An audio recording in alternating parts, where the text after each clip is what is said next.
I'm sorry. Okay, I'm done.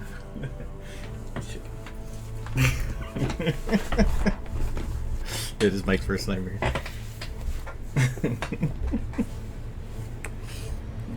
If you have a puppy, you have to play with it.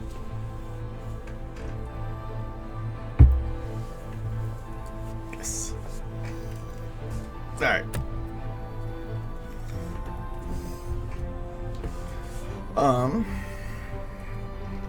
What were we doing? I can't remember. Is this working right? Yep, okay. I didn't actually check some of this stuff before I started. Actually, is the stream working? Yeah, it is. Oh, yep, okay.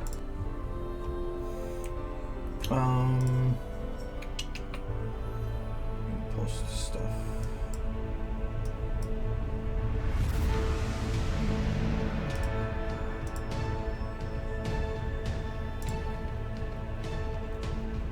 Okay, there we go. If I remember right, we were trying to still finish up some of these shots. Actually, this one is essentially...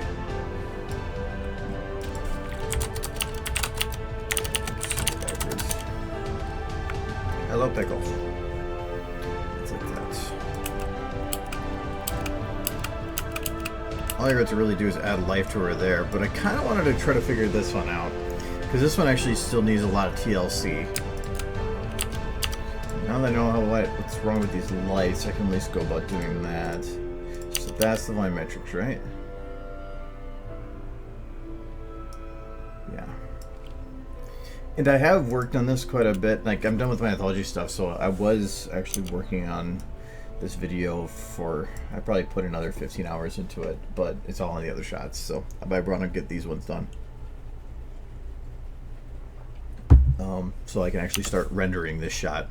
But I decided that since I'm trying to have this done for BronyCon, I'm going to render everything in 720 and do all the editing and everything, and then after BronyCon I'll go and redo everything again. It's a lot of extra work doing it that way, but I've never had it where I was rendering a video before a convention and had to re-render something. I've always had to re-render something, and I don't want to have to re-render in 4K. So I'm just going to plan for mistakes.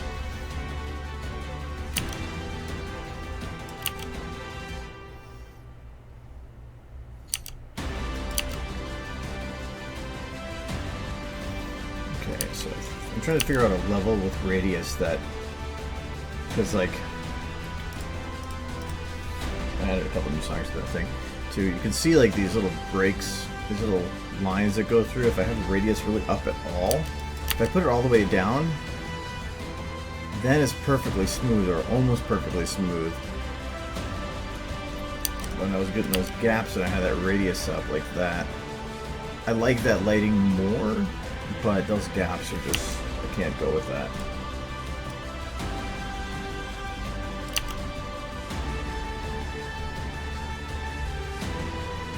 Yeah, that looks much better. I think I might turn this a bit. Can I turn it? Because right now it's coming in the window at kind of an angle. It may not make as much sense at this angle in terms of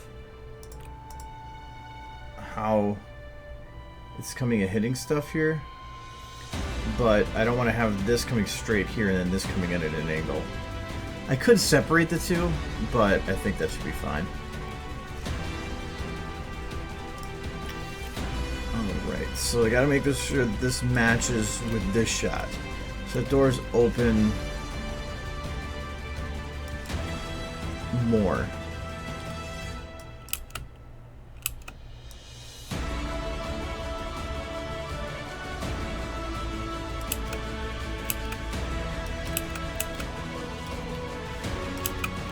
Actually, you know what? I have to have Rainbow Dash walking through that anyway. You know what? Also, like, this is coming through here. Is it fairly sharp?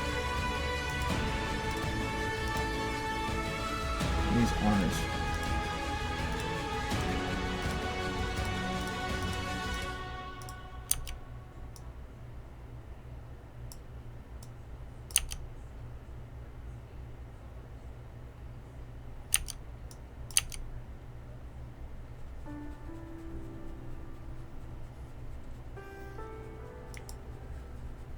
gap there makes sense. That'll be a connecting thing, element. And okay, that does help quite a bit now. At least now I can actually see the shot as it's supposed to be. One thing I hated when it was super bright, like this, was like, it's really hard to work with something if you can't preview it. But now I actually can correctly. Alright, so I have some grass out there. I need some grass out here. I swear I've done that before, though. Oh, no. It's, it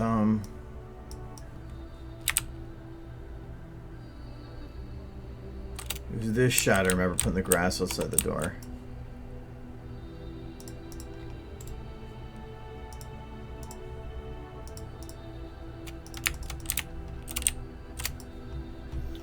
I could just copy paste the grass from the other bit, but let's see if this works. I copied the wrong shot, didn't I? Yeah, I did. Ah, whatever. This will work fine. Also, this model on the floor there, it has a frostrum culling issue, like that. And I tried to find a solution. I had no luck. I spent about 2 hours trying to figure it out before I eventually just gave up.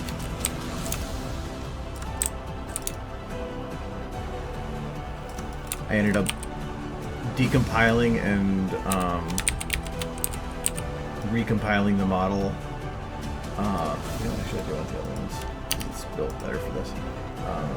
I decompiled and recompiled the entire model for the sole purpose of... What did I put?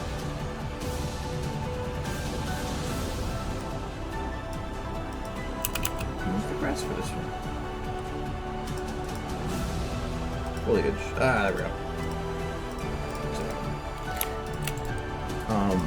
No, I could decompile and recompile the entire model just so I could make it a static model because I still liked it.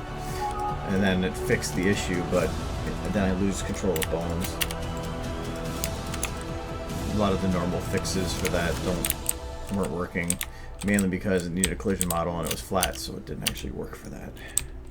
Oh, I do have a rainbow dash out there. Yeah, so this is over here.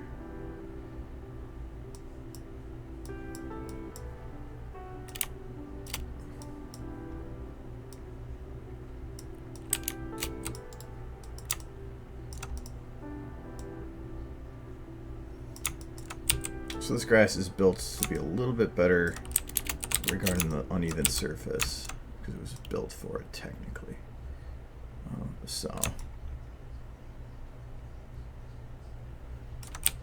Kind of, I guess. I still play with it a little bit. I gotta expand the grass out there anyway. Yeah, well, I know what's causing it. It's doing it because it's the game engine trying to save processing by having a model technically disappear. Essentially, it's textures, but where the model is no longer being processed if it's behind the camera. But the engine uses the collision model to determine if it's on the camera or not. Well, these being so thin don't have a collision model, and normally that's not an issue, but if you have bones on it, it does it on a per bone basis. And these have bones. And so it's looking at it on a per bone basis. So if I make it a static model, by therefore disabling the bones and making it flat, then it considers the whole thing, and then it will only disappear. Like if I go for like these walls, if I'm like this off the camera, they are turned off technically. They're not being shown. And I don't know if it'll still have the issue if I have the main camera looking at it. Nope, it's just this, it's on a per camera basis, so because that one down there is disappearing. But you can't, with these super thin models, make a collision model that'll work on it because it's too thin. It has to be over 0.5 something. I can't remember what the log was for this set for it. And I had an issue with that once before. So as far as I can tell, as soon as like those bones for that, or the whatever, certain parts of it go off the camera, it just disappears. So I did fix it, but I fixed it by making it static and removing the bones, but that removed some of the viability that it had. But even without that, it's still slightly uneven, so it still has kind of a use. So I'm not gonna really complain on it. I didn't actually check to see if I could still render with the flexes or not, though. The flexes are, the ground itself actually has a flexes, so you can just make it randomly uneven. But oh, I actually did that with these already, so I have to see if maybe I can still do that. But for this shot, I'm not worried about it because the camera is moving within such a small, tight area that who cares if it disappears? Because I'm not moving to where it's going to have that issue. But the reason I was having issues is because I had an enormous scene build I was working on that I was utilizing those models to save processing, and when the camera shifted a lot, it just disappeared. And kind of, when it's the backbone of your scene build, it kind of ruins it.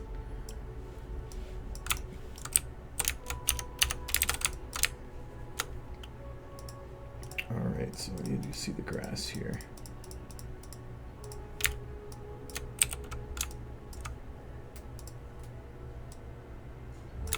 So I need to make sure, because this door is shutting, and so the grass is going to technically kind of clip into it. I don't want that, or at least I want to try to minimize it.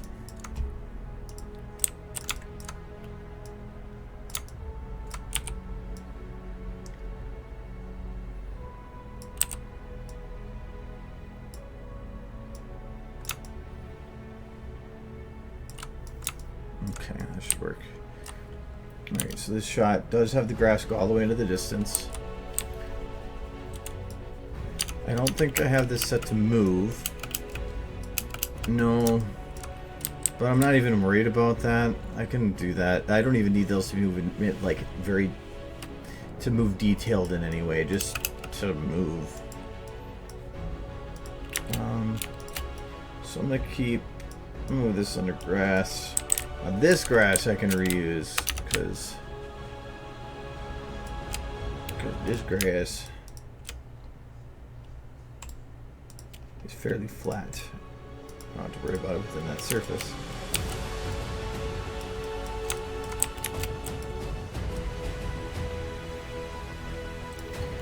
I only need to worry about it for the camera's angle. Kind of, actually. If I remember right, I actually had issues. Yeah, that's why I remember. I swear I did this once already, because I had to worry about the grass being visible through the little gaps here. You see, it's not really visible over there, so I could probably cheat that area and probably go like that.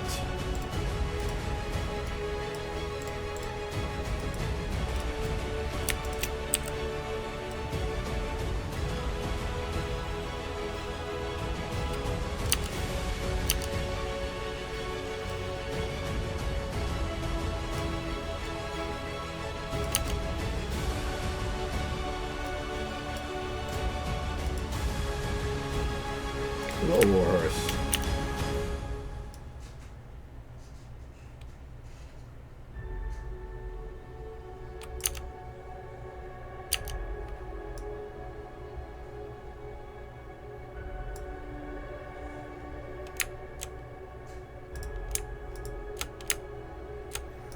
Okay, so I can't actually see any of these ones, can I?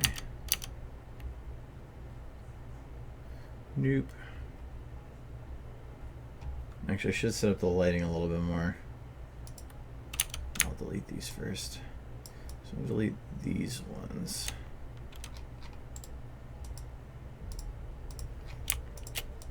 I had a scene build I was working on the other day, and the extent of the amount of models I was going to need was so great that I knew that the SFM wasn't going to be able to handle it because it was having problems at like 1/50th of what I wanted to do. So I had to I redid it using I'll show later, by utilizing bump maps to artificially create certain things. And I took a scene build that was eating my processing and knocked it down to, or brought me from 3 frames per second to 40, and it looks the same. Essentially the same.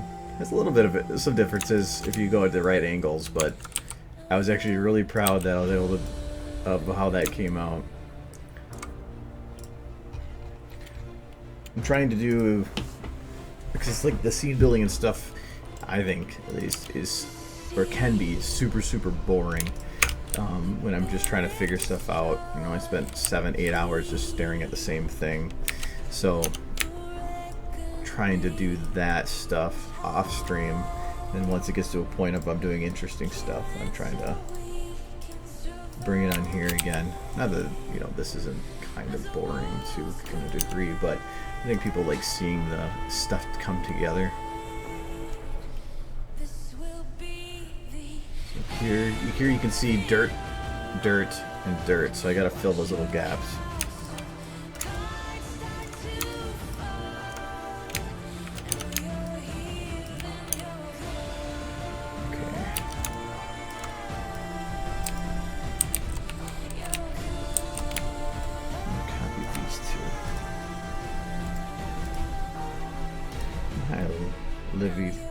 Olivari. One second.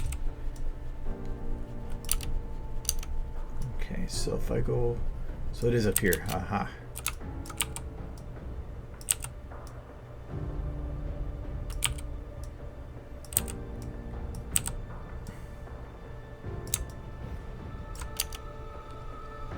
Okay, I filled that gap.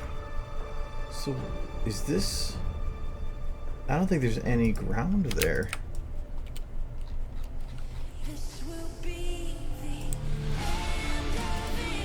No, there's not. I shall fix that.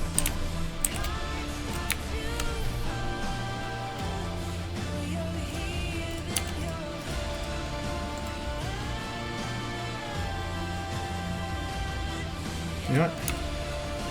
Screw it. I don't need another model.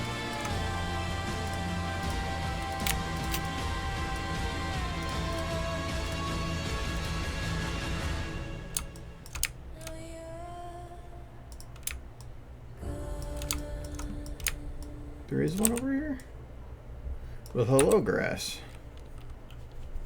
I actually don't think I need it though.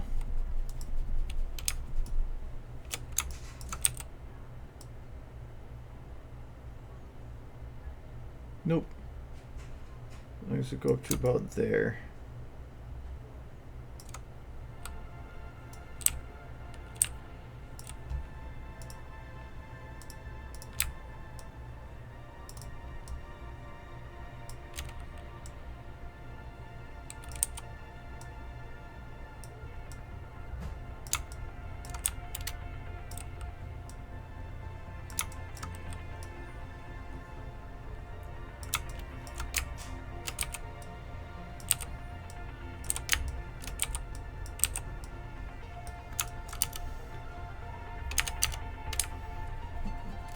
Okay, so it still doesn't match up to what I need though.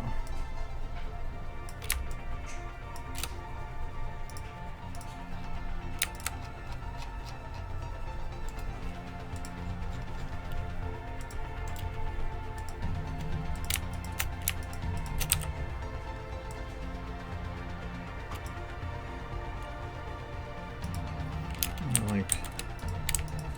like copy more than that.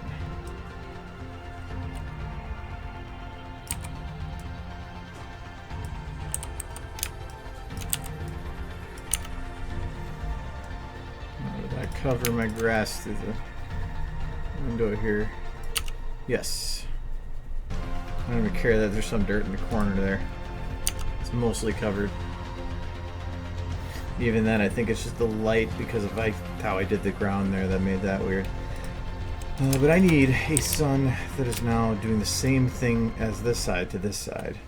Is that the sun that's doing that? Yes. How many shadow lights do I have? Enough. So that.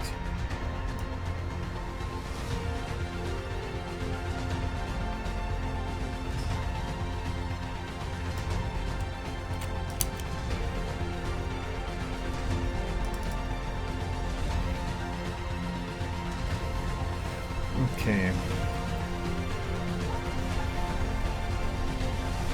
That will work.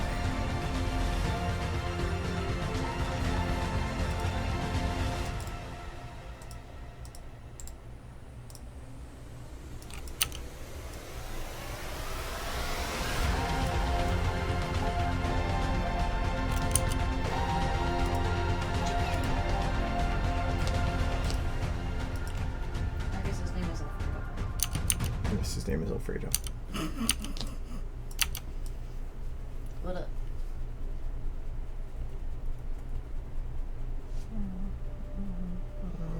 Oh. Hello, peoples.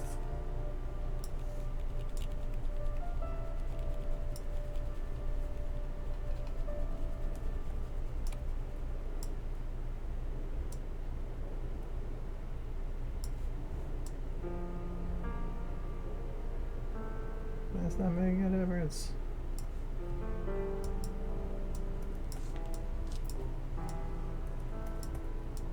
Is that the cabin again? Yep. I always come back here when you're working on the cabin. I didn't stream yesterday, so I'm streaming today.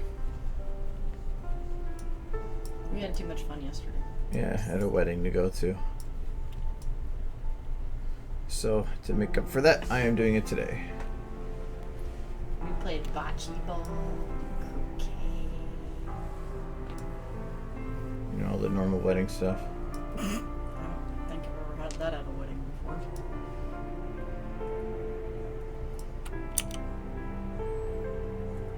I don't even think that's doing anything on that side here.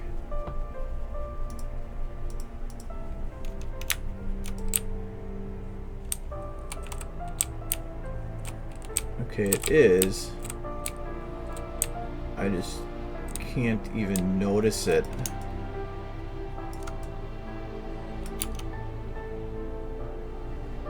For one, why are my walls missing?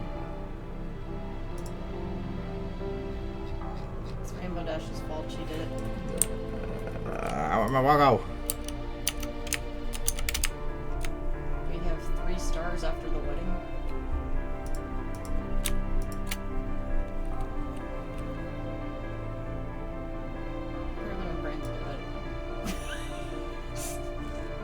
No, we were at a wedding. Some friends of ours were getting married.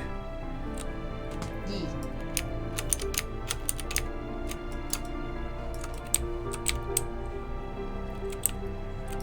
Where did that go?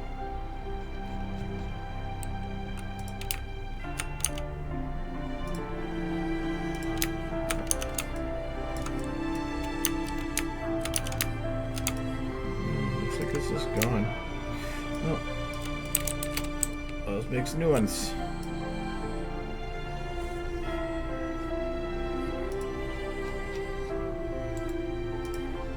Argo's still working on the history video.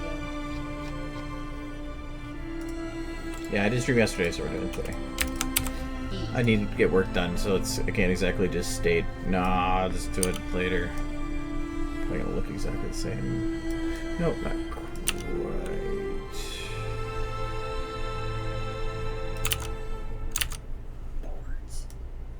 We need to have it look similar.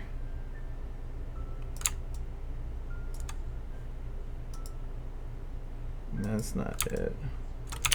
Because I know I'd specifically placed them from this shot in such a way that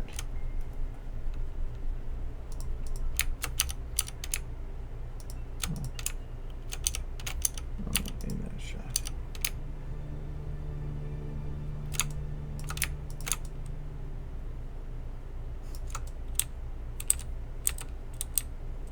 Oh, that's how I did it. I turned it sideways. I can copy these ones, but getting them moved over there I just don't see being easy.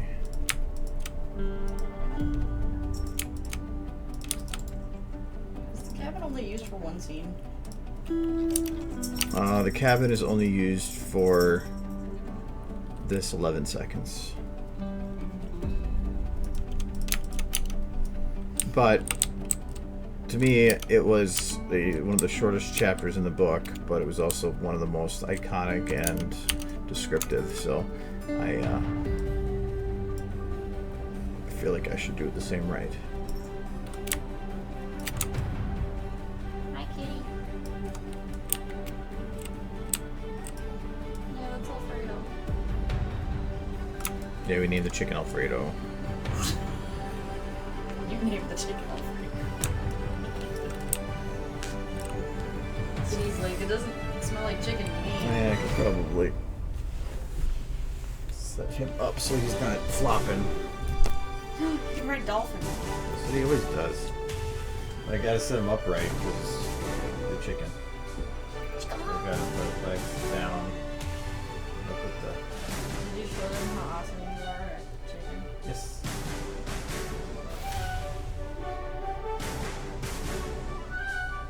Kitty still doesn't know what to do with that. Chicken. It's like sometimes it comes to life and sometimes it doesn't. Same with the dolphin. Alright, more now so that the should chicken. be... Doesn't need to be exact, but it needs to be close. It's gotta be lower.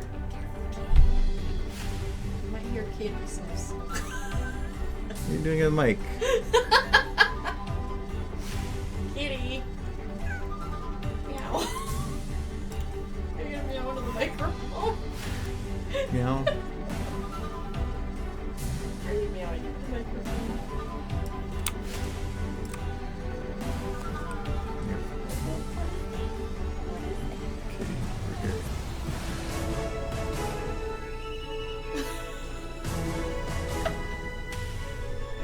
Oh. Maybe. No. What are you doing? Kitty! Gonna chew all the wires. Please don't chew the wires. I don't need you to chew the wires. I mean, for him to knock over the mic or something, and then I think that would be hilarious, but see there, here it is. I think it was like this. Yeah, little gap and a little hole there. All right, sweet.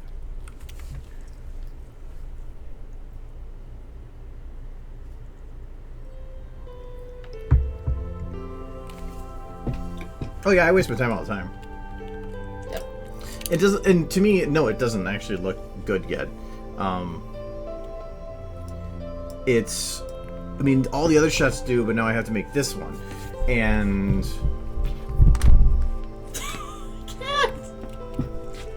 why are you trying to chew the cords?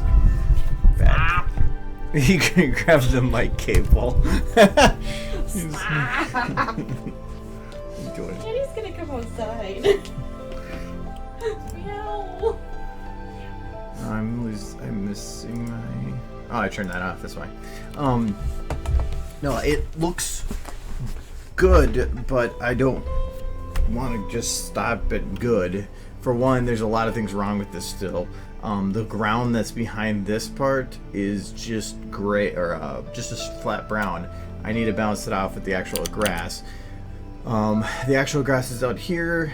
Actually, it looks pretty good, but it looks very bland. I'd probably add a bush or something there to try to spice it up a little bit.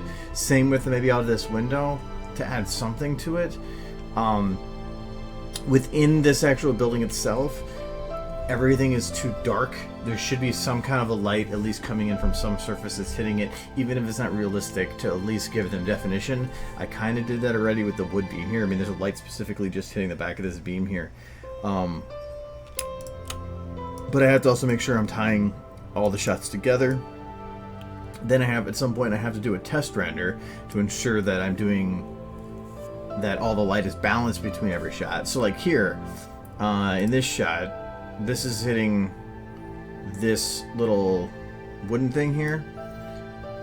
I have to ensure that in here, this is the same shot, that this should have lighting hitting this corner in a similar manner. So that's what I gotta do now. So it's just little things that I want to make sure, you know, I want to put this kind of, no.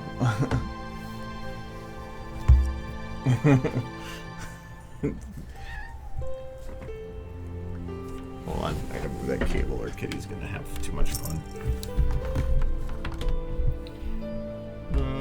Where's that one go to? This one is here. Oops. That was not the right one. That was the right one.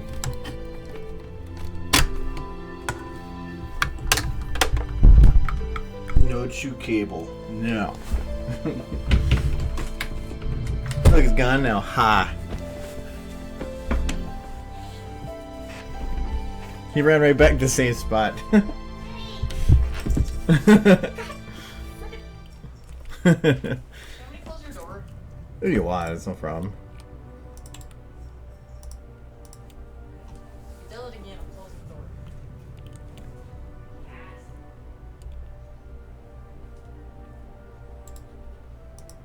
Well, it's an iconic chapter for 11 seconds of a 90-second video. To me, I'm putting almost 10% to a 1,300 word chapter, or I can't remember the exact word count. So yeah, it's for as long as the video is. This is actually a lot of time for this one shot, but it's also early on in it, and it's also utilizing a shot that had a cabin in it. So I'm technically kind of trying to copy how the original was in that regard.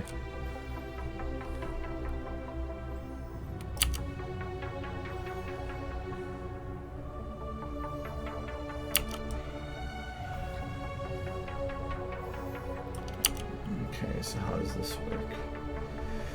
Alright, so you know, that lights it up a little bit more. I probably want a little bit of a rim to pull this item out from there, so I'm going to call this I'm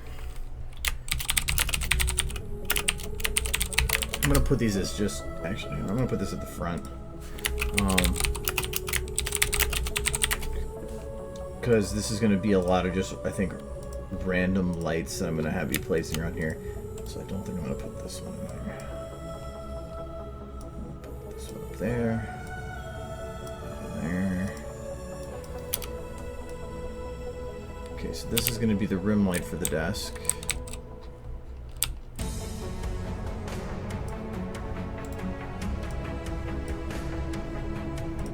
I already had the paper.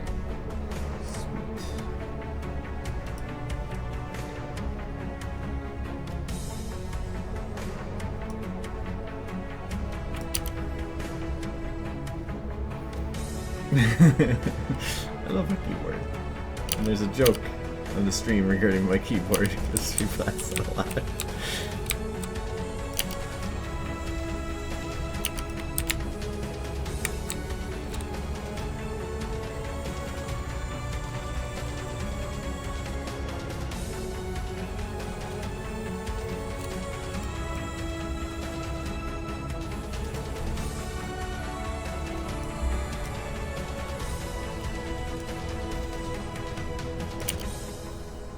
Yeah, so I mean, that's, to me, that's a lot of, I'm taking a lot of time in this video just for this one shot, so I want to make sure it's done right. And this, technically, this shot is still not the shot that I put the most amount of time into.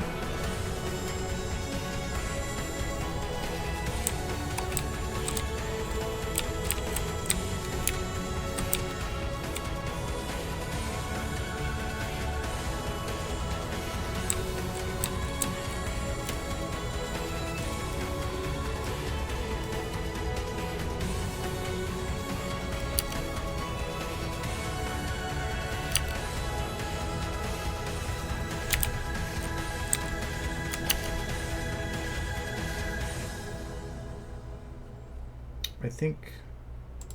So I thought I was taking the wrong white there. Take it back to how it was. Okay. Kind of a cheap thing. You can copy something, then undo everything, and then paste it as it was. But, disk light. Let's see, this is just a scrim.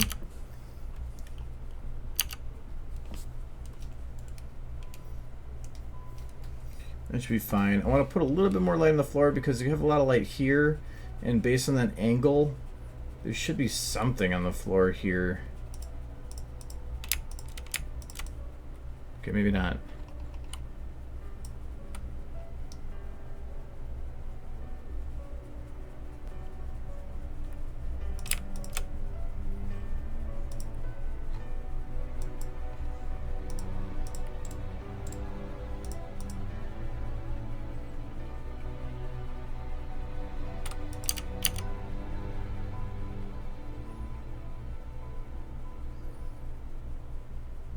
Electric light got broke again.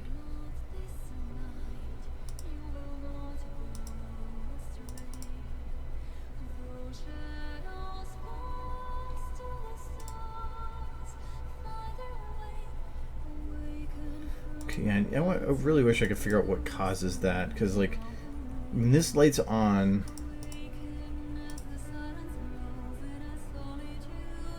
or any of these lights are on,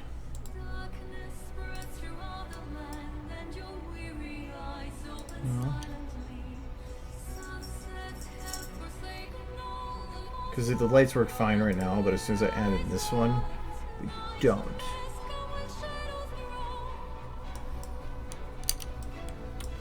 Actually, I'm kind of curious now. So if I put in the max and the cutoff.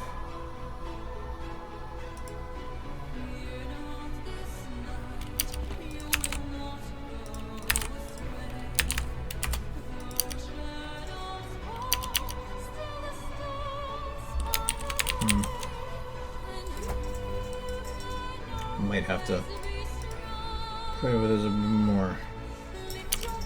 I've had this happen before, and it's kind of stupid workarounds.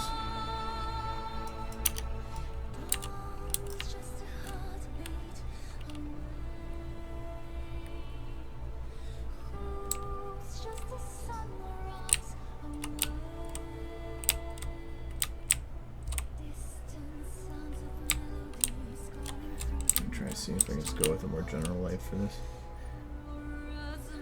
The only difficulty I have here is because the legs on this having technically shadows they would be casting.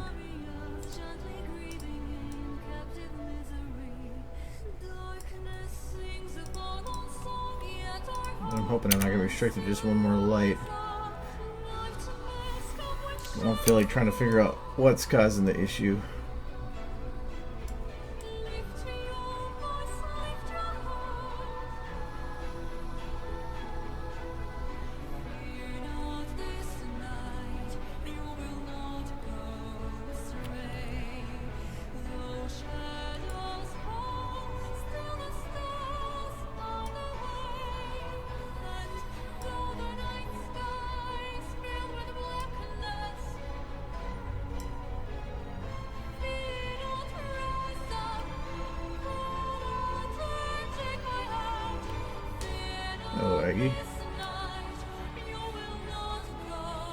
There's the leg. Okay, so now I can change that again.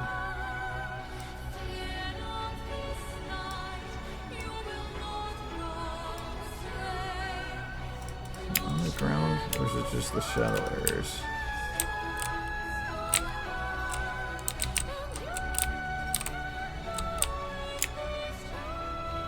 Ah, that's why. Technically, no, it's not on the ground. I need to fix that.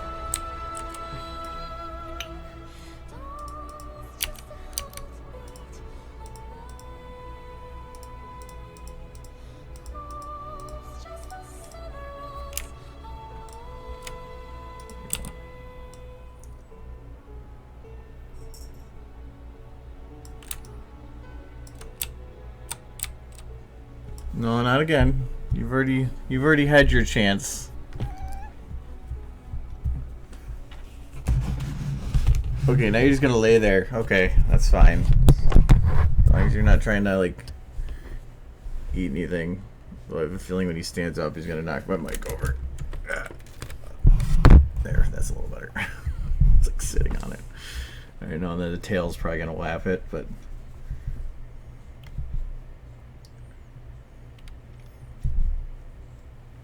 Well, actually, if you want, what I thought was interesting, when they talk about like 80% male, I don't think that's true, because if you actually look at,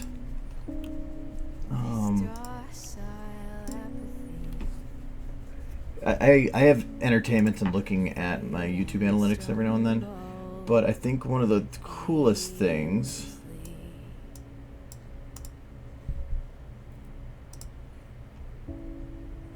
is this is the gender gap on who watches videos. So, I mean, obviously somebody can identify however they want on YouTube, but normally it's tied to a Google account where people are going to probably be more accurate with it. But I mean, if they're telling the truth about their country and all this other stuff, I mean, you're going to probably have a couple people identify one way, you're going to have people identify both. It's probably going to wash in the end. So technically, according to this, there's more female. So if you're looking at a huge gap for one of the others, I don't think it's there at all.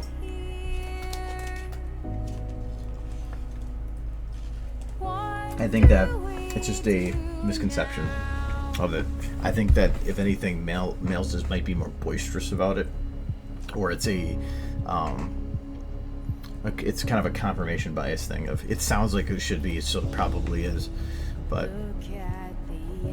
yeah, and I can almost like on a per video basis, it's almost always 50-50.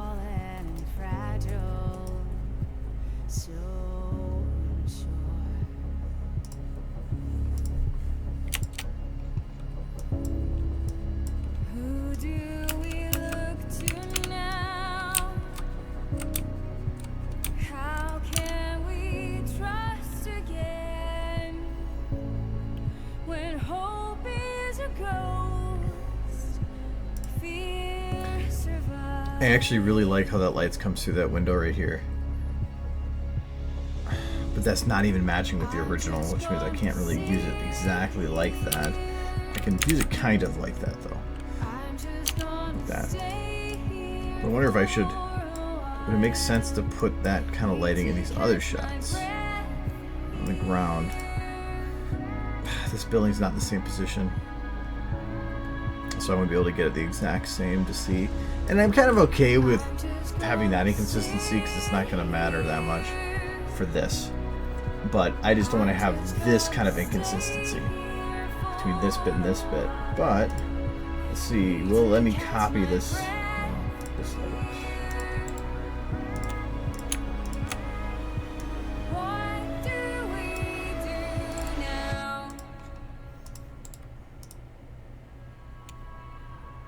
Okay, see, it breaks it again. Something's weird with that, and I'm gonna have to figure out what, because I've used 100 and something lights before, so I know that's not the issue.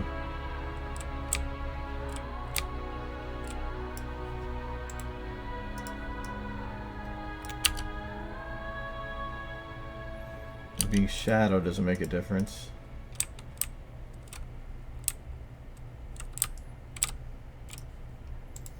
Actually, I'm gonna probably cheat this. I'm thinking. Okay. So I'm just gonna take this light. I need some kind of a light that's spread along this surface, kind of like this. But I'm gonna take its min distance. Cut on.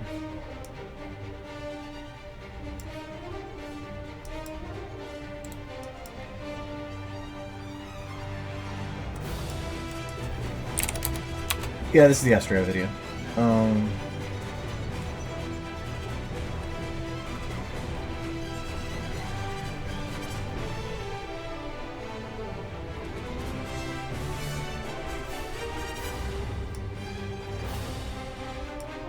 if somebody brings up a percent thinking that they're right and you have evidence that basically, or not evidence, but I guess you just have information that shows that there might be something in the contrary, and at least prevent people from following that. You know, I thought it was something that was really surprising to me.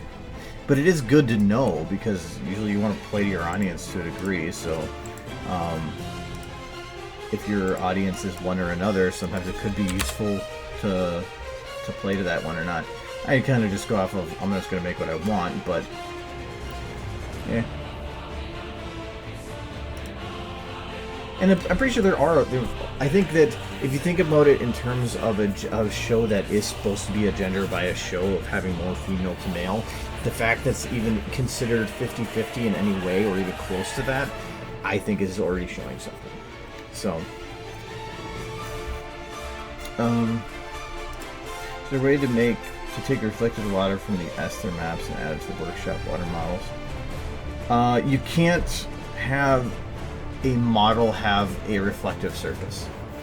I believe that there is a model on the workshop right now that has, or a texture you can get on there that is reflective, but it is not made. You cannot create a surface that can move and reflect.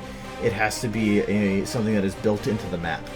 So no, and it isn't that difficult to have the map do that reflection thing, but you have to kind of set that up ahead of time, and it's not the best system on how it works, so I wouldn't rely on it.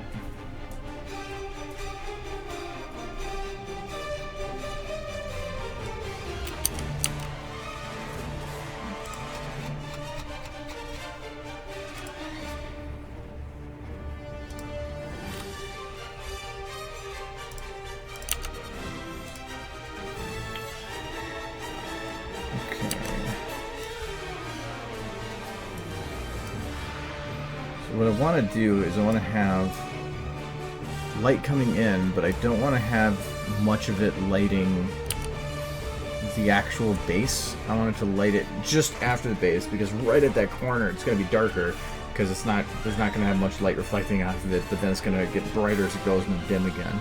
So it's kind of the intent.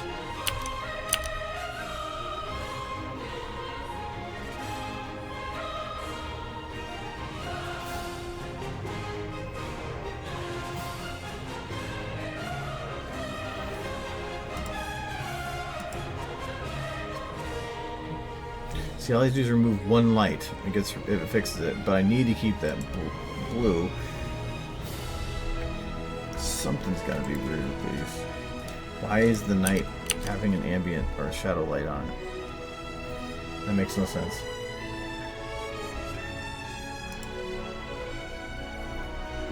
Okay.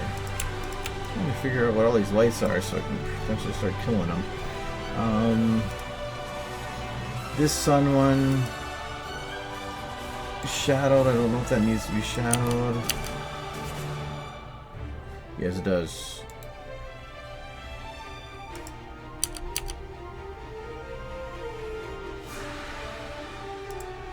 The door rim, I believe that is needed. Yes, it is. But I want to put more of those. Support beam light, yes, that's needed. Window light, yes, that's needed. I believe that there's... oh, one was for just on the close to the edge, and then the other one is for expanding. So I really can't do anything about that either.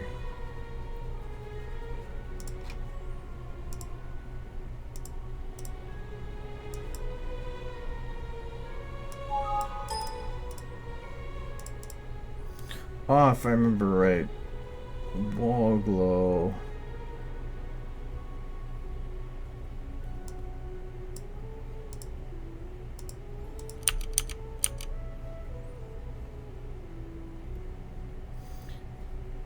It's actually not doing anything. I believe that was for... yeah, that was for a different shot. I don't even need that anymore.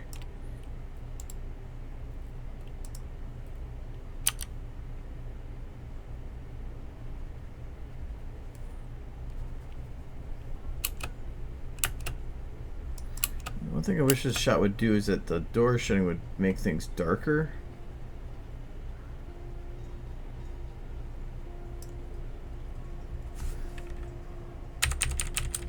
Make sure you see when this is fully shut.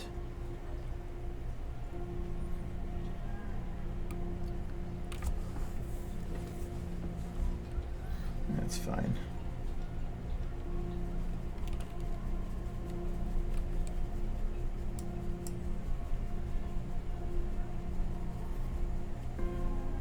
Yep, the point is to make it look real as good as possible, so I'm actually going to restart SFM and see if that'll fix it. I've had it fix it before.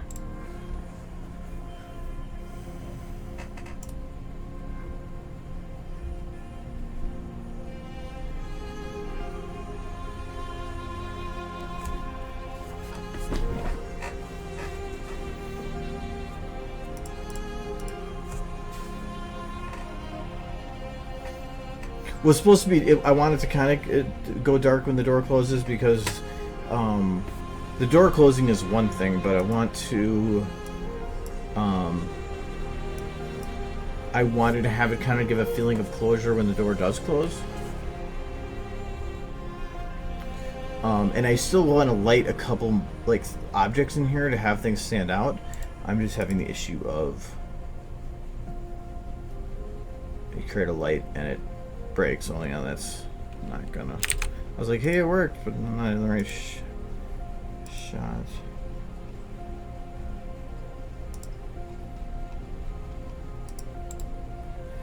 Because some of these the lighting is always kind of weird in here. See, now I'm still doing it. I should have technically the ability to have an infinite number of lights, but like one of these lights is causing it to have an issue when I hit a certain count, which is weird. That's why I'm just trying to maybe just find a way to reduce my light count.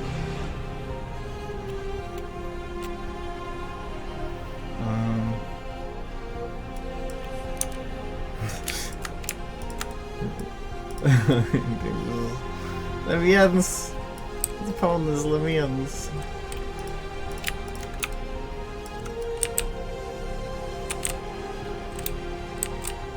See, like I had to worry about her being or doing something in here. Though really my main concern with her is to just have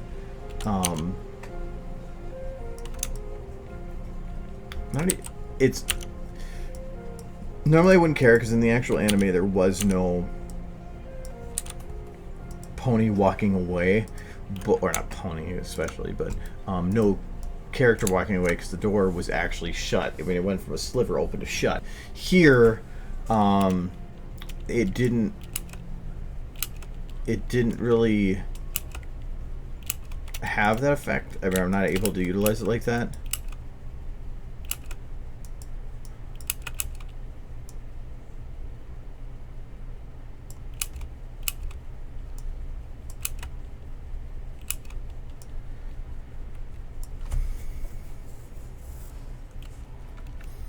No, it's I can't. The lights that I'm using, I believe I either have on it as constant, or they're done in such a way that I can't, or they're gonna over brighten her eyes. But I really don't care. Constant lights are super useful. They make it so that the light at the beginning and the end are the even brightness, when normally the light dims as it goes. But because the problem with the pony eyes, it'll usually blow them up to be exceptionally bright, and no matter what angle you're at. And I've had, so every time I use constant lights has to be like either where you're not seeing their face or something like that. And this is one of those. So, but I don't really need to worry about it here. I think I'm just gonna have her walk here, so I can just import the animation here. I don't really care. I just want to keep her legs doing something.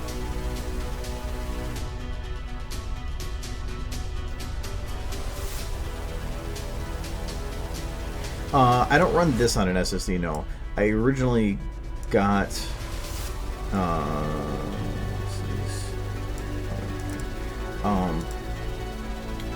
I originally got the 500 gig SSD for the sole purpose of running SFM, but then at about the time that I got that, my actual or my SSD for my operating system started filling up too much because I had a 64 gig for it as my operating system, and so I had to say screw that plan, and I moved it over to be my OS drive instead.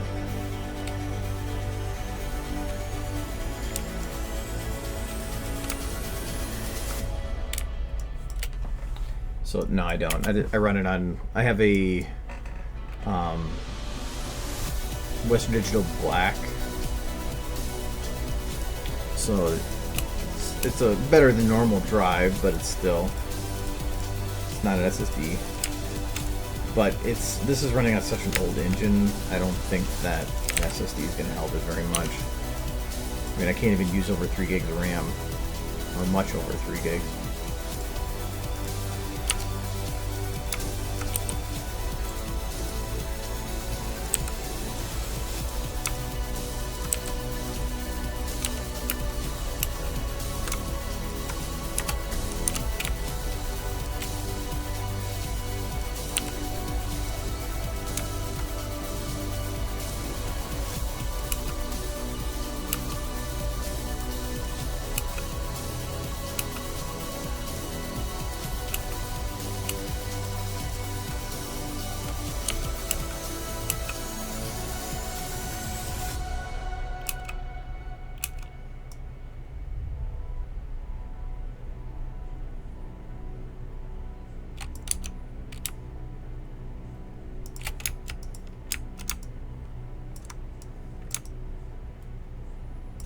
Okay, so her shadow was right at the base of the door there, so I don't have to worry about that.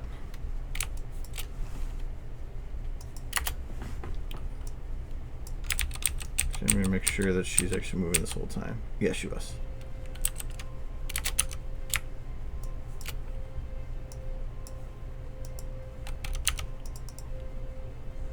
Favorite out of the main 6? That's easy. Right here. Because she's best horse.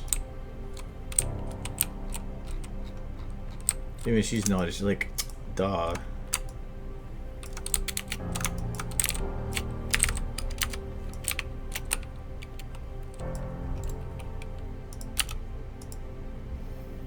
Okay.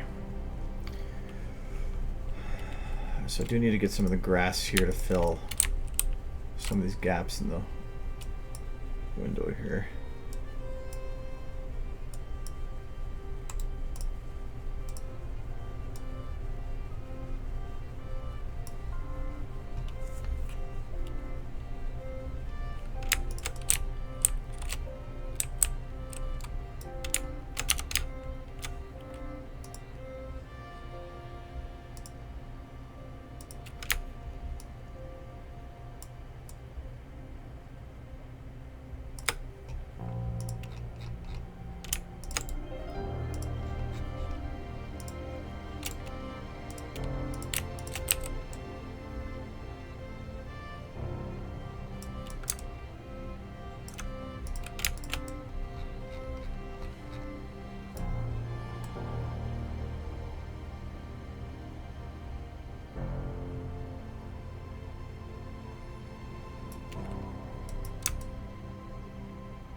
And actually, the main reason I actually use Remote Dash on a lot of the stuff in SFM is because she portrays a lot more natural movement. Not really in the model itself, but the tail compared to, like, say, Twilight's. Twilight's tail is very much like a brick. and it does, so it's giving it random like motion doesn't work very well. Rarities is the same way because it has that natural curl. It's hard to give it a natural look. Fluttershy's mane is just an ass to deal with because it's how long it is. The jiggle bones flip at 180s, and you have to usually animate multiple layers down. Applejack is again one big mass of hair, so again it's kind of like Twilight's where it's going to be like a brick. And Pinkie Pie's isn't actually as bad to animate because you just have to make it bouncy. But in general, in here, out of all the main 6, when you're trying to make somebody look realistic or to give them at least that natural movement, Rainbow Dash works the best just for how her model is built. So that's actually the main reason why I actually use her model more than anybody else's. I just like how it's built. It's actually the same reason that I like using Spitfire's model for stuff. Oh, that grass is bright. Nothing's going to be that bright. That's easy to fix though.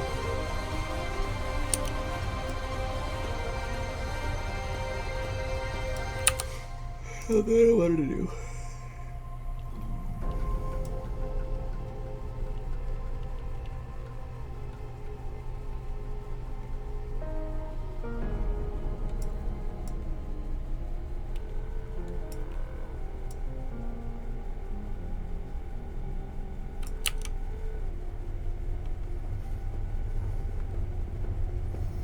See, I don't want them glowing like that.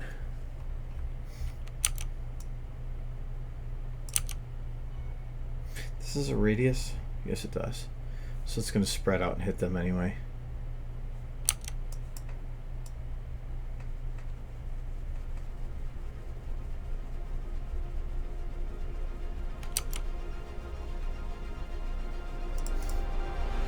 No, just because it has the frayed look of hair. I mean, the other pony models, while they look show accurate, aren't really built to work well to make natural hair movements in 3D. I mean, it's for instance,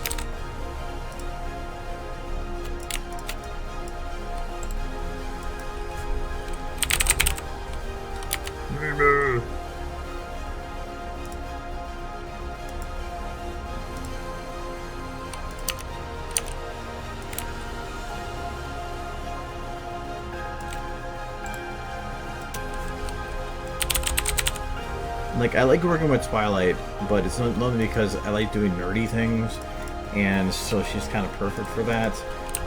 But the thing that frustrates me with her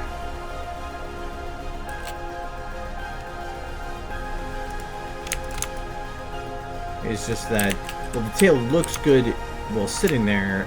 The access of the bones here.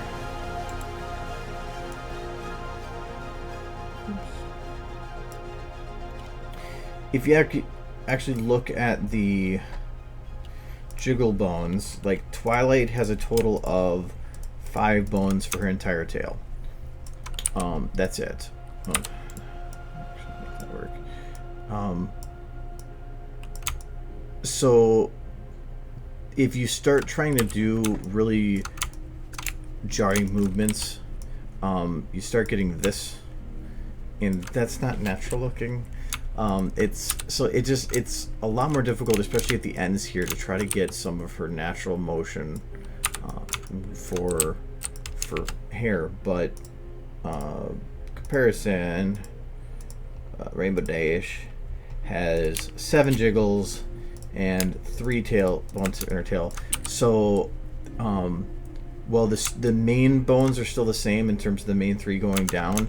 There's these additional ones on the end here that I can delay with the motion to create a secondary follow through, and that portrays a lot better. And the way that these ones at the end here are done, I think that's like, yeah. This, how these are done here, I don't really like how these don't really bend right at the end, but in general, the ability to control the little end bit and how they work is way better than a lot of the other pony models in terms of giving a realistic look. So, and if you don't have good looking hair and follow through physics, everything else kind of, even if you do super good detail and all the other stuff, it just kind of all like looks eh. Plus having the ability to animate wings, I know Twilight has them too, but the Alicorn wings are kind of eh. They don't have, the controls get a little weird, but that adds a whole other element of motion to it. So out of the main 6, to me in SFM, Rainbow Dash is the one that you're going to probably get the most detail out of compared to anybody else. And that's not just bias, that's just how I feel on it.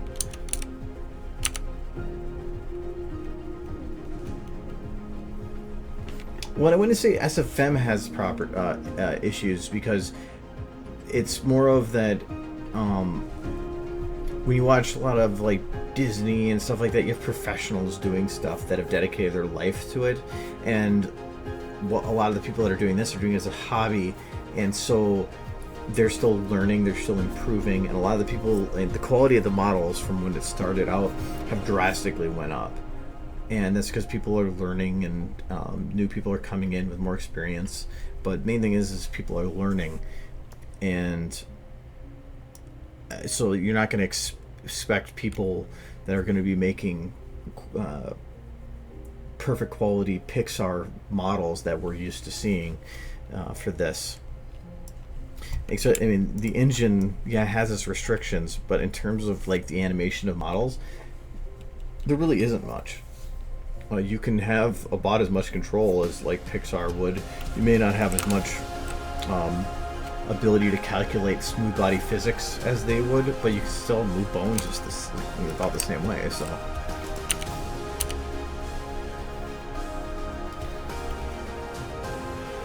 I wish I could dim that a little bit. Actually, I have an idea to do that.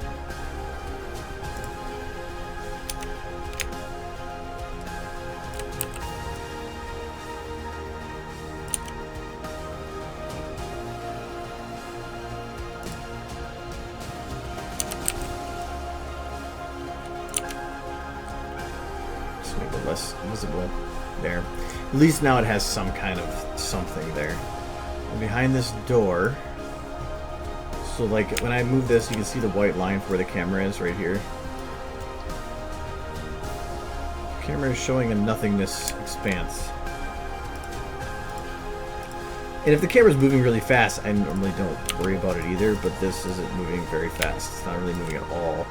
So it's something that could be seen.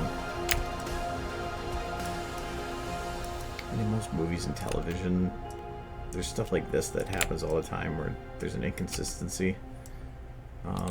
But I want to try to take care of it when I can. And I don't mind it kind of blending off into the distance, but I want to at least try my best to get rid of it. So I'm going to grab some grass around here. Let's just grab these ones. I don't even know which ones these are. Let's grab these two.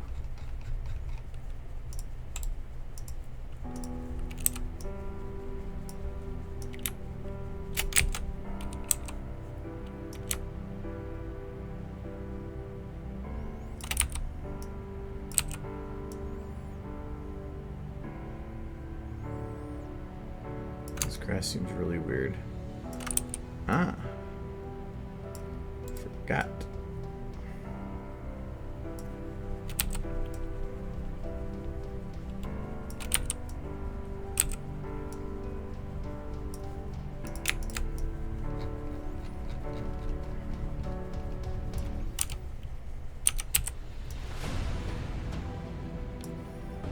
That's better.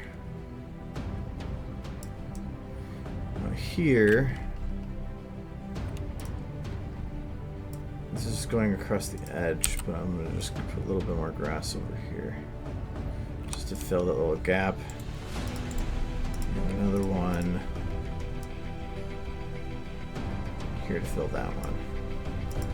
I don't mind having a couple blank spots from here. It makes sense. Okay. And now I just want to give this grass a little bit of life. So we're going to make I just need to set a time. So I'm going to do from here to here to here. Here. Is that a middle point? Yes, it is. Grass.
Can't remember which one's the top one. C2 is the top one. Okay.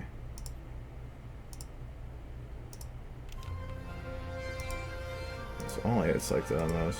I have a feeling I'm going to accidentally click one of these.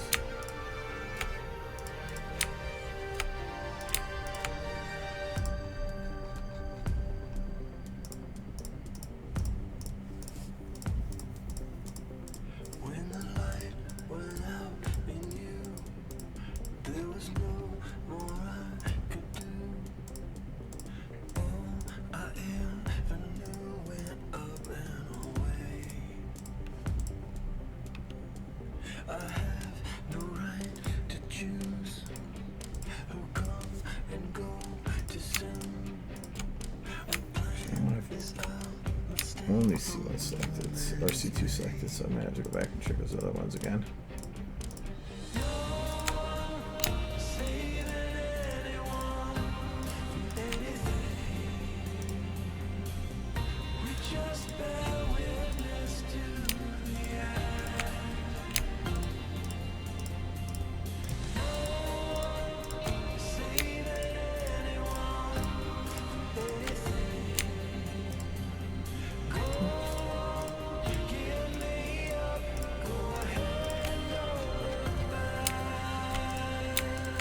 Deselect body, or that's just going to cause issues. So we want to shift these a little bit. Okay. So I just want to shift them forward a little bit in time.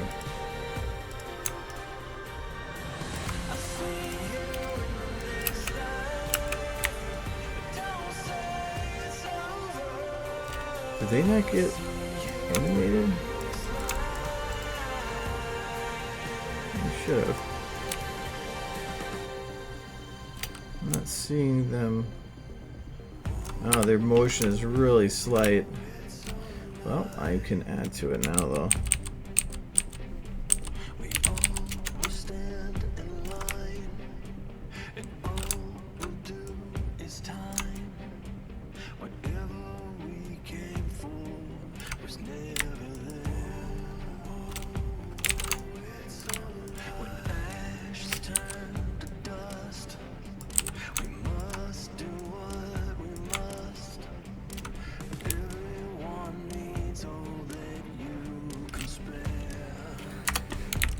See if that works.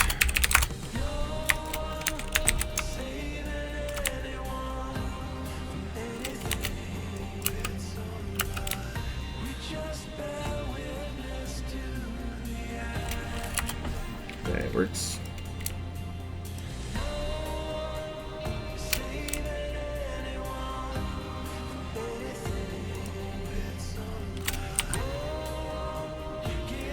This is not going to stay this strong in motion. I'm making it strong right now, and then it's easy to undo.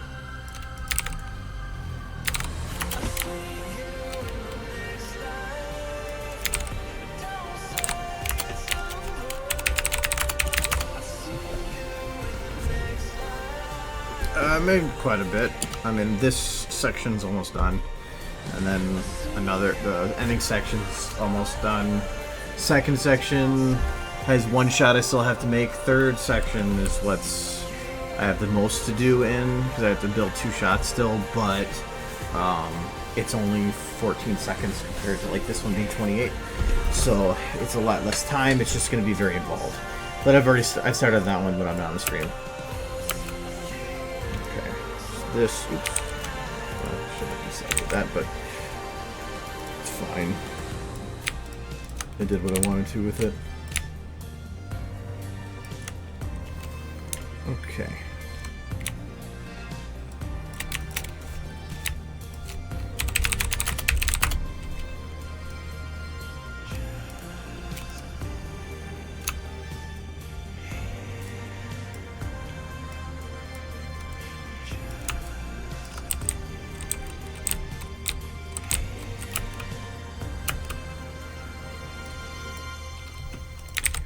Okay, I don't want them blowing around so much, so I'm going to pick a point. I'm going to pick here.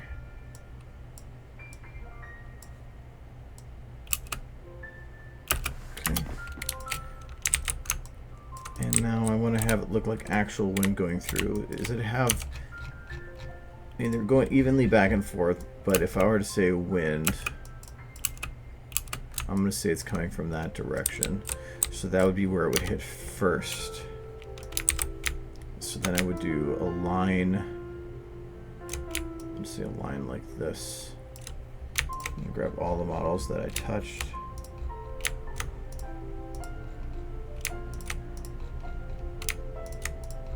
Oops. Like this. That's fine. It doesn't have to be perfect. I gotta keep single clicking.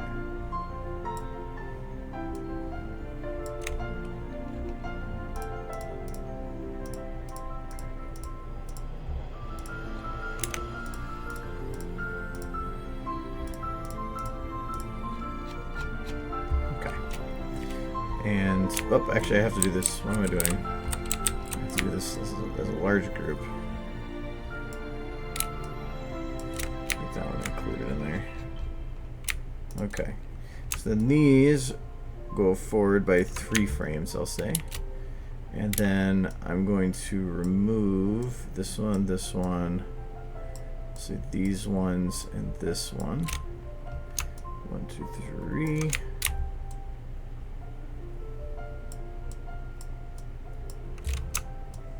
2, 3.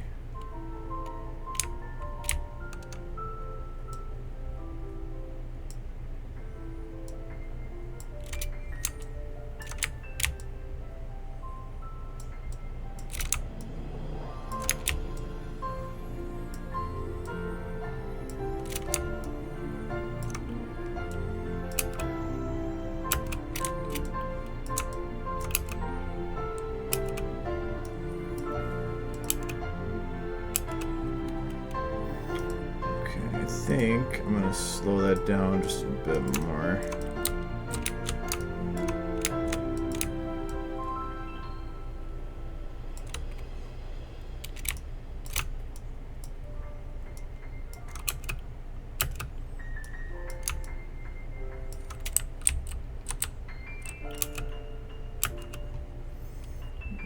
Okay.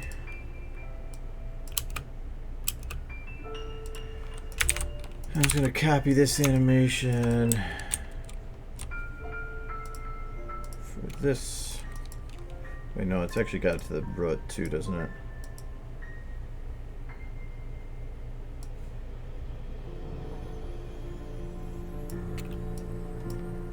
Is this root actually animated?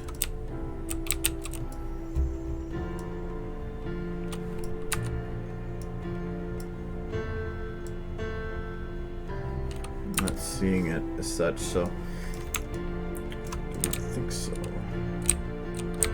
So I need to make sure that all the rest of these get animated in a similar manner. I just don't want to do all the extra bits with it. So like I was going to originally do it.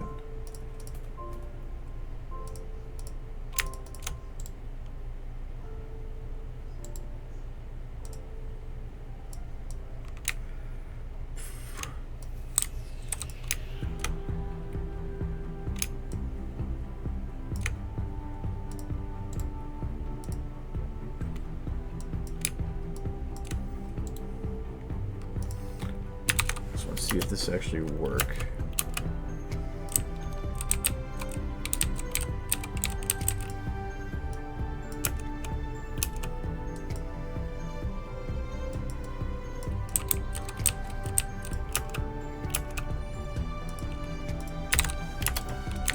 I think it will.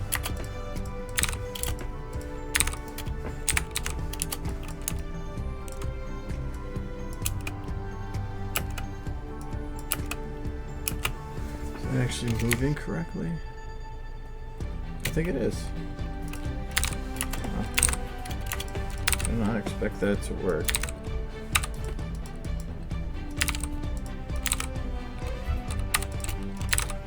Oh, that's not what I want to do. So for the clicking correctly part, that's a little tough. I used to have a button on my mouse that would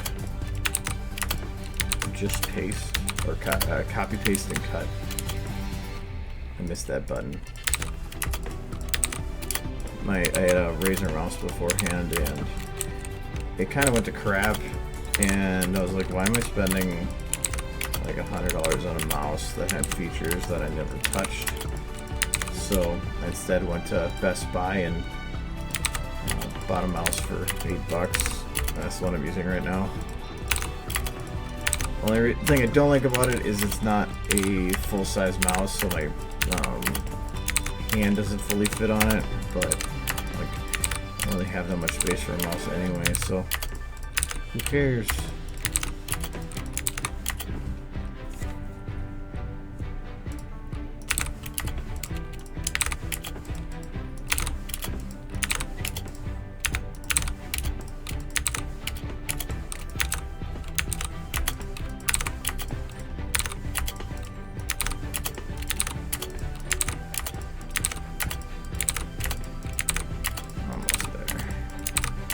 My only concern is that some of these probably are turned. Actually, what am I hitting enter for? I think I can just, yeah, I can just do this. It auto hits enter for me. Okay. Some of these are going to probably be turned, so I'm not sure if they're all going to move the correct way. Eh, good enough.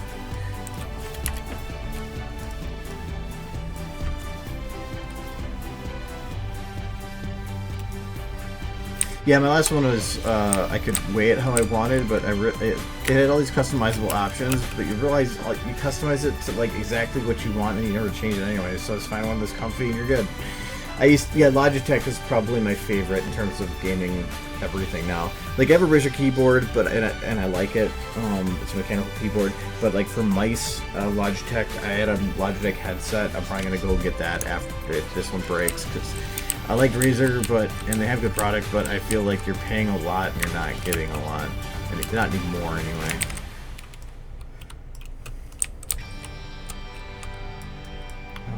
Okay, so I need to make sure that all the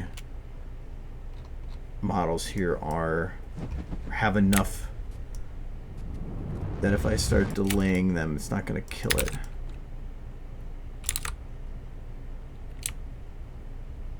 Yeah, you probably not even noticed that. I'll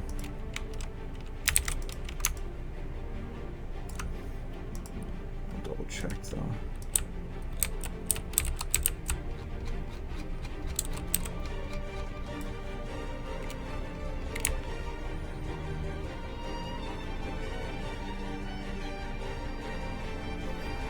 Yeah, that's such a minor movement, you're not even going to notice it.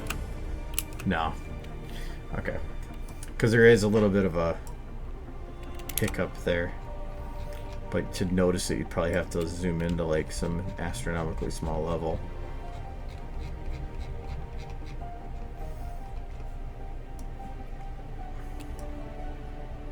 See? There we go. Hiccup's right there. But that's not between a frame. I'm not gonna notice. No, like right now, what I have right now is Logitech actually. It's just a little cheap thing. I mean, I don't care. And my mouse, it's an M310. So it'd be this super cheap, super tiny. I don't care. It has 2 clicks and a wheel. That's all I need. I had all these other buttons. I do kind of miss having, like, I used to have volume buttons on the mouse and stuff, but I found I was hitting them more by accident than not. When I used to play Ion, I had one set for control and one set for alt.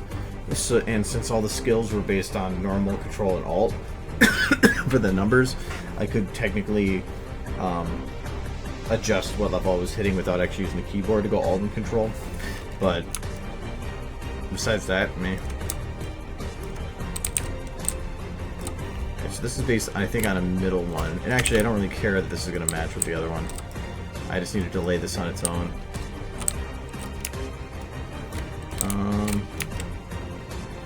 Progress.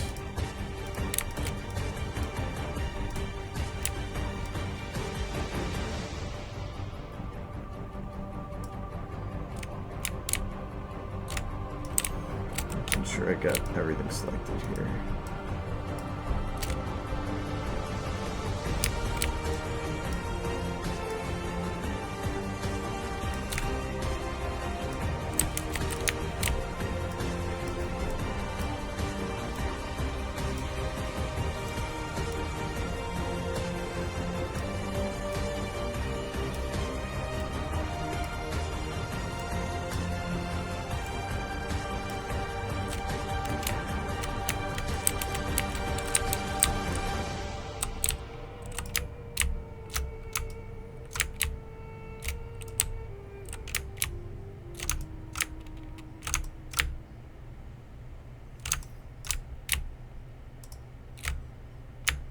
Thought that was the case. There's a hidden one underneath there. Thought I saw some purple.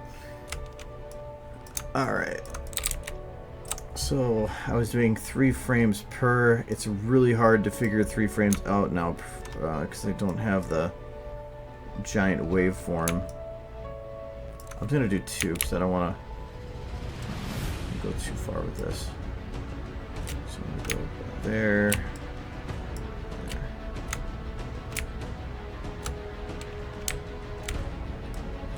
See that are being sneaky.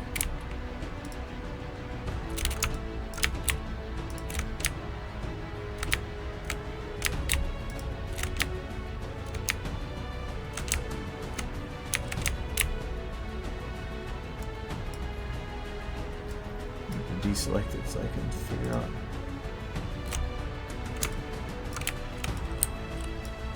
You're being sneaky too.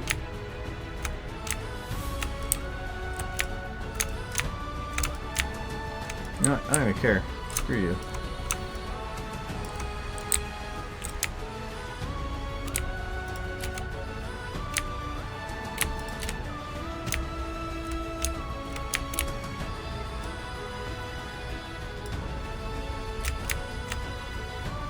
Okay, so which ones are the partials? That one. That one needs selected. That one.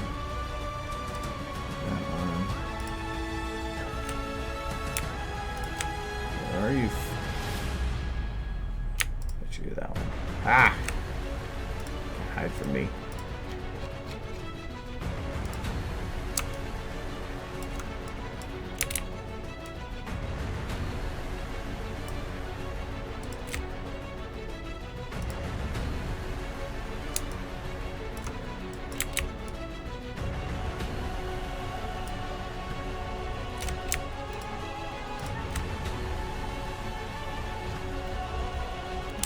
I want to get your comment in a sec here.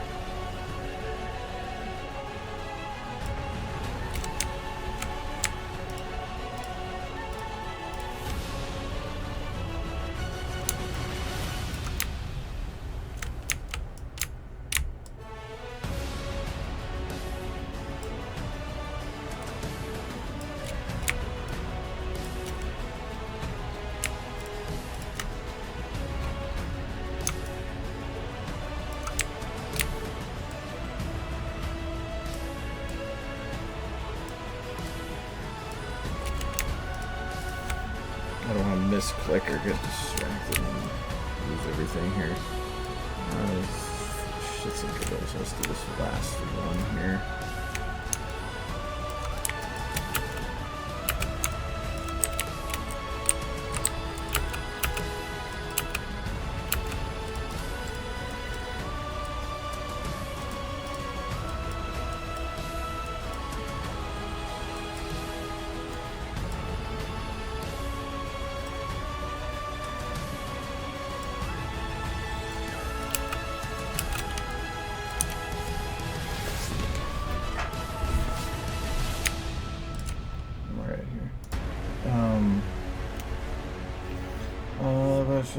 Started using myself. I started doing strategy, so I used the program. Good.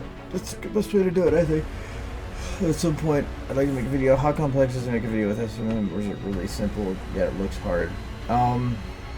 Depends on what you're trying to do. I mean, anything's simple if you stay simple, but if you're, I mean, the more complex of something you want to do, obviously it's going to start adding up quick. Like I'm adding a lot more detail that if you were starting out, you wouldn't have to deal with. I'm only doing it because I kind of go off the concept of if I know how to do it, I'm gonna put the time into utilizing it. But I think I personally don't think it's very hard, but it's not as much difficulty. It's about time, or how much time it takes to do a lot of it. And to me, the amount of time involved for making any project in here, with any type of SFM or anything even I would say worthwhile, it just takes a long time. How come I'm light here?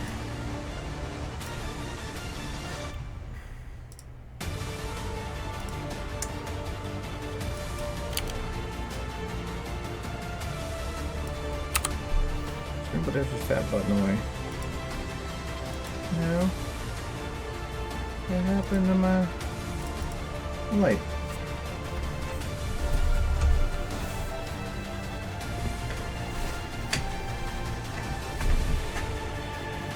Yeah, I make a bunch of tutorials. No, actually, Vel's tutorials are probably some of the best out there. The only thing that I would say is a problem is if you're trying to do pony content, Valve's tutorials don't cover anything other than just like the simplest ways to do like TF2, which is great and all, and it does kind of show you like what all these buttons do here. Like I don't really use any of the ones, a lot of these buttons here, or like especially record button's useless unless you're doing TF2. But knowing what everything does helped. I did learn a lot. Actually, I think it's 13. Sort of 13.1 through 13.3 is the pose to pose. That is actually very useful information, and I would recommend that you watch that one, if anything. What happened? I think it's just because they're animated now. They want to be stupid.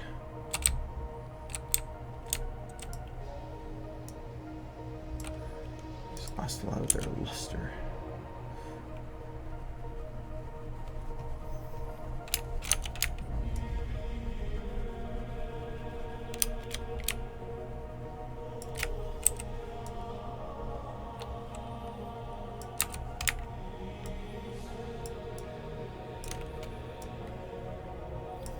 But also, you can look up tutorials not just on SFM, but on 3D in general, because a lot of the same concepts apply. It's 3D animation. It's just in a I guess you could say unique medium.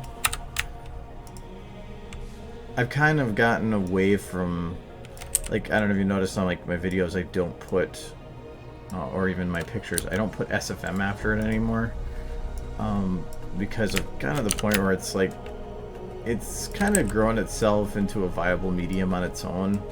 So putting a label on it, I just don't know if that's needed anymore. Like it's like saying, forgive me, I made it in, which it doesn't make any sense to me. So I stopped putting that tag on things. It's like, you know what, I made it, it's in this software, whoop-de-do. I don't need to put a disclaimer on it that it was made and such.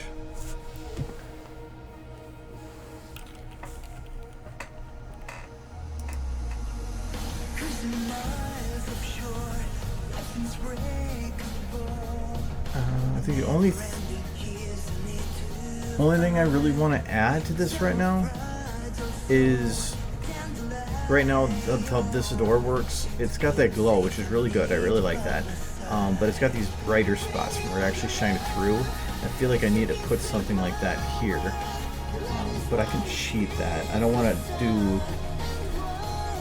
And it's probably not going to let me because of the error it's giving me. Yeah. May I be able to make this any more efficient? What is an ambient doing?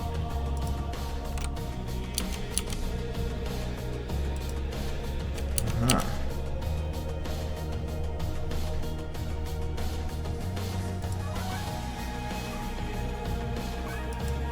Yeah, that's needed.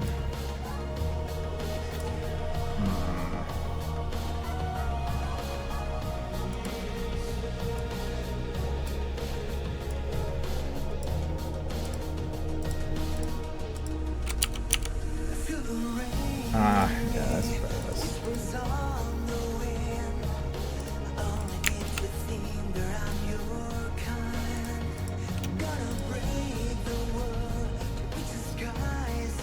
How do you do good lighting? Practice? I really wish I could say more than that. It's just, you have to get an eye for it, and the only way to really do that is to look at pictures or have something to go off of and just play with it. And you might know how to make something look pretty, but then you have to know how the engine actually works so you can utilize it to make what's in here. And I think that's the hardest part. I mean, anybody can think in their head up a beautiful scenery and beautiful pictures and great drawings, but it's the translating it to paper that's tough. And I think that SFM at least makes it easy, but you still have to know how the software works enough to be able to utilize it as such. Let's see if I can. But a lot of it is, I just look at it and I, in my head, say what is missing here. Like, what gives me that awkward feeling of that something's not right, and I try to fix that. And then when I fix that, I go on to the next one. Like right now, if I were to look at this immediately and say what's wrong, this right here, this doesn't feel like it's right to me. It's a big piece of wood that's jammed in the ground, but the lighting around it doesn't really portray that correctly.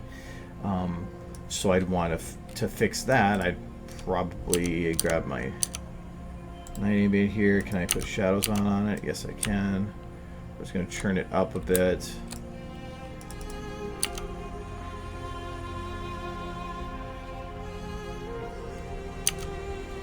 I'm going to turn shadow changes down. We're going to put our, I think I put radius up. If that works. Well, see, that actually kind of fixed it, but I just don't like how it's positioned right now.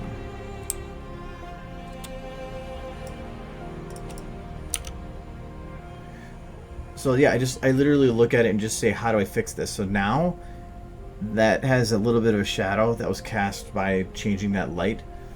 That is now causing just enough of a shadow here to make it more realistic that the light is not getting past it and it blends in with the floor better.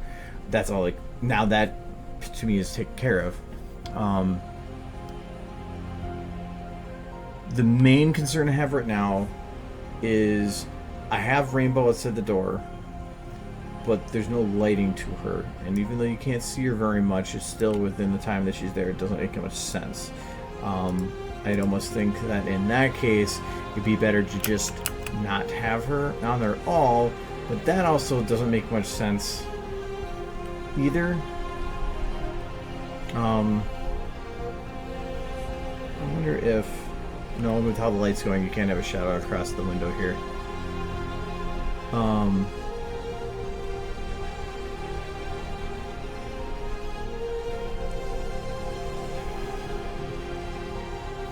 It might be better. I think I'm just going to leave her out.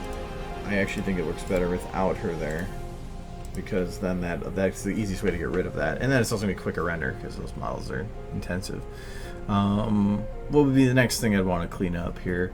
I'd want to add some extra rim lighting to these, but I'm having problems with my lighting numbers, so that's not going to be enough.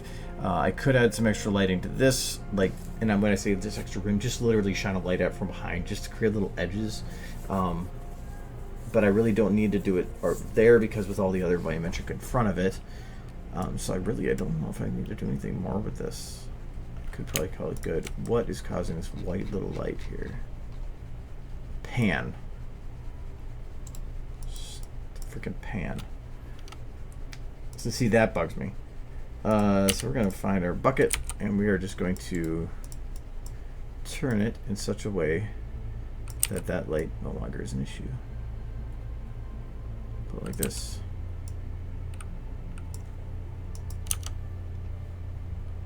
There, bucket fixed. But see, in this shot though, I mean, like, I have a lot of bright lights coming through a window. The picture references are a great way to do it. I mean, you can't make something if you don't know what it looks like to begin with. And while you might think, I know what a sunset looks like, I know what night looks like, I know what this looks like, you probably don't. There's probably nuances to it that you don't know exist to make it look that way that you just take for granted. Like here, it's a sunrise, and that's understandable. It should be a lot of oranges coming through, but you're still looking at the transition from night, so that's why I'm still doing a blue, because anything that's not lit should be a blue. In most pictures and video, if you make something as dark as night, you're not going to see anything.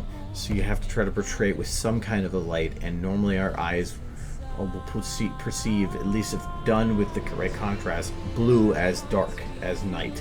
So in here I put the blue, but normally also in the morning like that, the sky is going to be slightly blue as the orange moves in. Or like even here, you wouldn't think to put green in the sky, but technically I have where is it here? I have an actual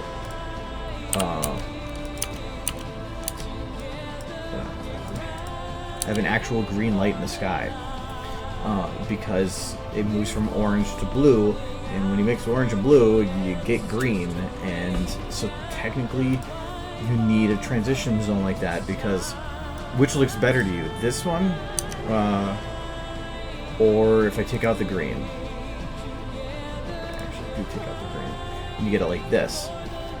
This transition from orange to blue then creates kind of a purplish in the middle there, and I don't want that. That doesn't look natural. This actually looks natural. So it's things that you wouldn't, if somebody to say what part of the sky is green, you're not going to think that. So it's just by looking at reference pictures and experimenting, and then just looking at it and saying what part of this isn't right and figuring out how to fix it. Hello, Kelchan. So I am going to kind of sit this one while it's done.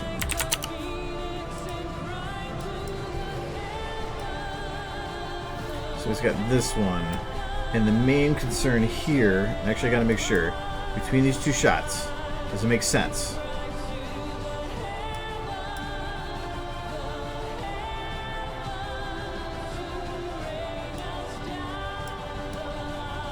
So from here, so this is the one reference shot, to here.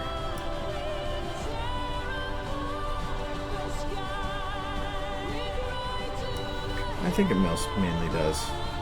I think there could have been better lighting over here, but again, it's going to be so quick that I think a lot of it's going to get placed right over the head. There's actually a video I watched, I think it's from today I found out. No, I think it's somebody else, that they're talking about why, no, I think it might have been SciShow. They were talking about how do you miss such obvious mistakes in movies, and I think it's actually a good reference because our brains just fill in the gaps for a lot of stuff, and so you can get away with cheating and doing some stuff that makes no sense because nobody's looking for it. Like they said, there was a scene in a movie where somebody went from eating a pancake to like a different pastry, like all together. It was like to like a muffin, and nobody noticed. Even though it was so drastic a thing, you would think that'd be so obvious. You didn't notice because when from one shot not to another, your brain was saying eating pastry good enough. So, the curb tree, we used to call curb tree, even though it's a lot of other letters in there. It's just stating that it's because SFM is 32-bit based, so it only. Which means that when your memory starts getting up to like 3300, it's getting ready to crash because it can't address anything higher than that. And if you add a crap load of models to SFM, it has to address everything. So when I'll show you, I can force to do it here. So if I go to load up a model, it's saying right here, and it's building up a library of everything in the background. And so it's keeping track of all that. And so the first time I go to do this, it takes a while. But if I were to close this and open up again, it's already kind of have it like indexed somewhere. So that's why it's a lot quicker. But SFM can only keep track of so many because it's 32-bit before it hits the end of the space allotted and it overflows that allotted space. It hits the extra bit past that, and so it can't store anymore. And since it doesn't really have any way, it doesn't like stop there, it just crashes and gets confused. So if you want to prevent it from happening, the main things to do is, for one, don't have your scenes so big or your save files so big that you're going to be hitting memory issues. I was hitting red line memory before until I split the file in 4. And because you could have one shot that has a crap load of stuff in it, but if your save file has too much, you can, even if that shot doesn't have much in it, you'll still crash from it. And the other thing is, don't have too many models, and that can be hard to do. I actually got to a point where I couldn't actually load up this screen for models for a while because every time I did, it crashed it for how many models I had. It broke the library. But there's an easy way to kind of segment and disable portions of your library, and that's what I did. So I have like 6 games I think disabled right now, so for models usage. So because of how many I have though right now, I can't load up a model and then go and load up a sound or a texture or any of those in any order, because it'll add to the library the one, and then I go to add on the library the other one, it'll crash because it hit too many.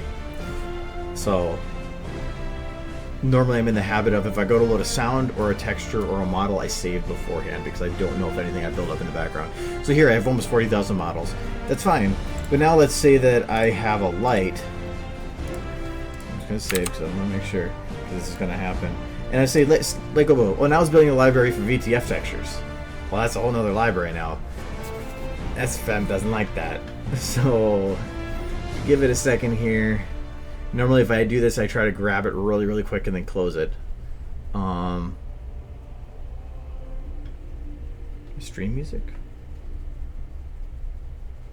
Should be... I don't know. I don't have any control of how the stream quality is. Come on. When you gonna crash?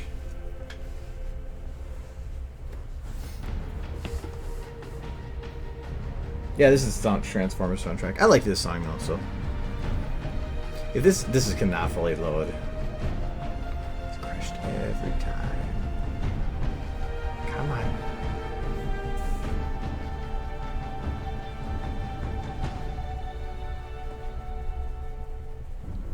You know you wanna. And sometimes, but just by going and loading this and it starts the library bit, it'll crash in the background because I think it might still be loading them or something. Because I've had it crash a couple minutes later from Curve Tree, but it might just be because it built up enough of the library that it was so close to crashing that something I did just caused it to go over. I haven't disabled any games lately, so it should be crashing anytime now. Come on. Oh, it might go a little further because I did split the save files. There we go. Out of key value space. So, yay. Crash time. Another cause of a crash is if you do material overrides and you don't have a value set. I've done it before. I added a alpha layer to something to make it disappear, and it usually defaults to have 0, and I assumed that, but it didn't actually put in any value. It was blank, and therefore it didn't show anything, but it was kind of caught in this like weird loop where I think it was just causing a leak or a memory leak, and it just over like 5-6 minutes it would just crash. But if you ever have a problem with having too many models or whatnot, what you can do is you can split things into games. So like most of my stuff I put into user mod, but like Megapack was the thing I downloaded. I kept that separate. I have a test folder that I use for just testing different models, or if I want to change certain aspects of certain ones. I think I have 2 for CSGO for some reason. But the reason for that is because in your game info, you can disable certain games. So I right now have Stanley Parable, Day of Defeat, Blade Symphony, Pirates vs. Pirates vs. Knights, I think it was, and Dino D-Day. I have those disabled right now. That's what this comments thing is. So if I were to turn all that on and I went to load up SFM and I opened up the model screen, it would crash just by opening it, and that doesn't work very well. So so you can do that by breaking these into different groups, and then I prioritize, I believe, top to bottom, because if it runs into like textures with 2 of the same name, it prioritizes who has authority in a way. But yeah, I've actually played with any other stuff on here.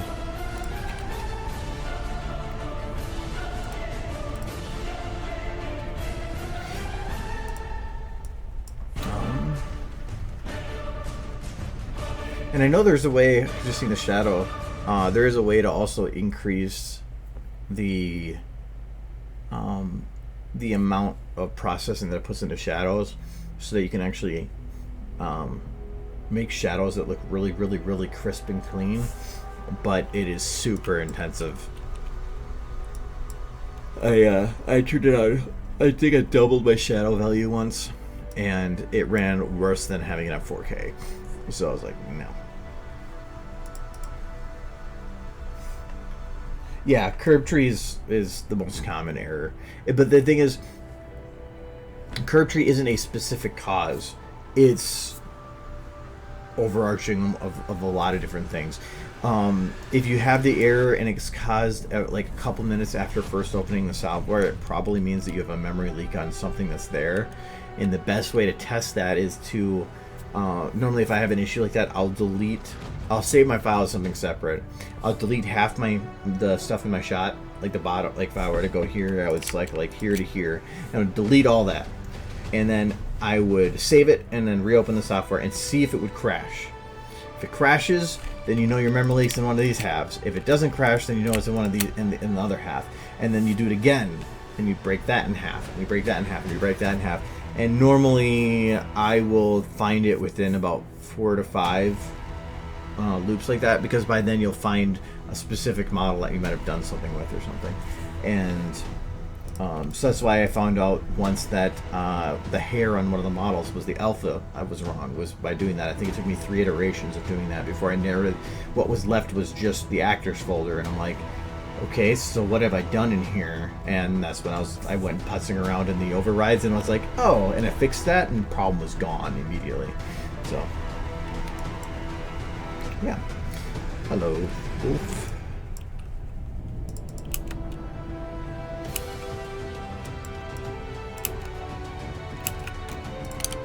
Okay, so now I just need to give her some kind of life, because right now she's just kind of staring blankly at the wall. I think I gave her a little bit of life afterwards, so.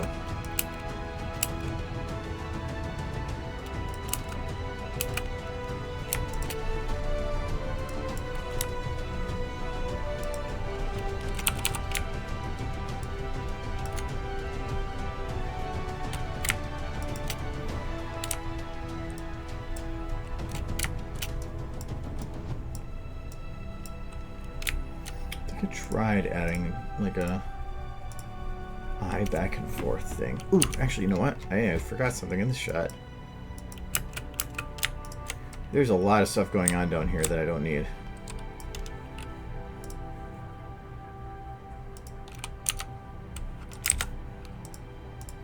Because I don't need the mattress. I don't need the gel bed pillows or the bed frame. Broom's there.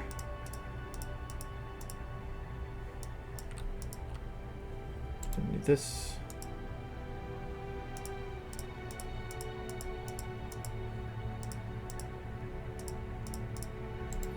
Don't need that.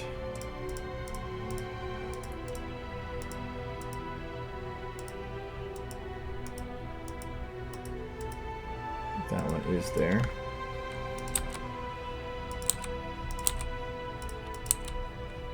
Okay, so these ones aren't there. And then it's just gone from the shots, just going to increase my processing. So the more I can do, the better. Keep those there. Cost shelf 1 to shelf 2. They're not really in the shot, but I want to keep them there. That's on the back wall. Table accessories. It's a broken table in the corner. And Gibbs, that's fine. Those are fine. Sacks, these are not very visible. If anything, only one of them is.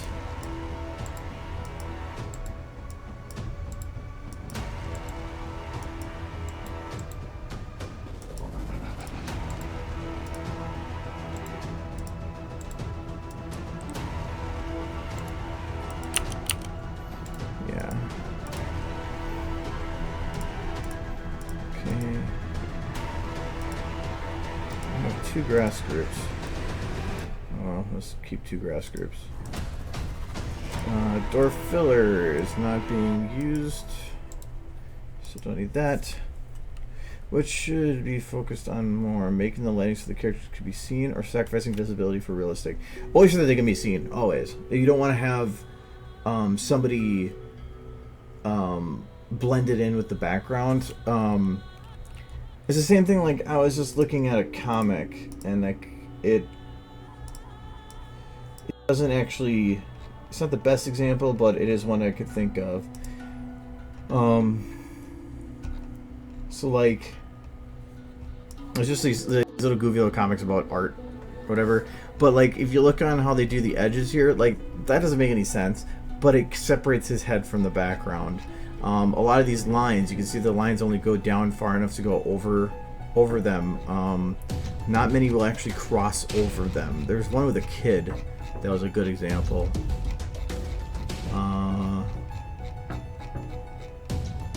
Right here. I mean, they left all the lines off from the head. Is that realistic? No. But they have to be able to pull people from there, and if they put the lines there would actually be some confusion with that. And with 2D, it's really, really important because you don't have that third dimension of that movement to give that feeling of that, to separate it.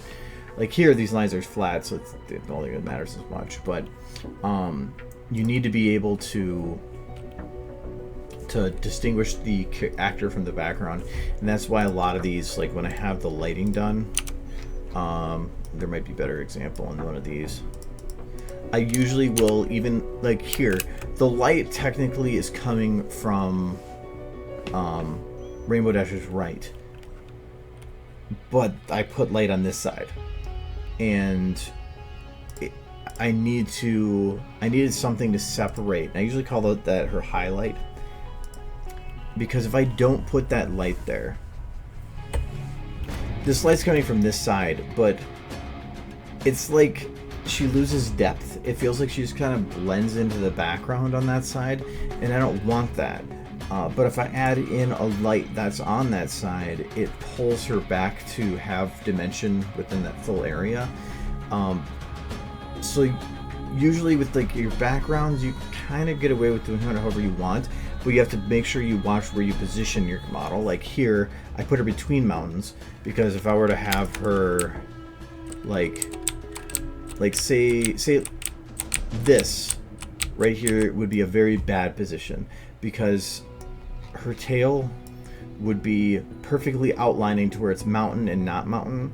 That's creating a weird thing of like the model is artificially creating an outline for something, and you don't want that. So that's why normally you'd want to do something at least like this, so that there is no weird confusions in your head in regard. But normally you can lay it over the background however you want, but you have to make sure that your model at least stands out within it. You want somebody, especially like for something like this where some of these shots are only like a second long, you want the attention to be immediately pulled to wherever you want it to be pulled. You're like trying to direct where people are looking.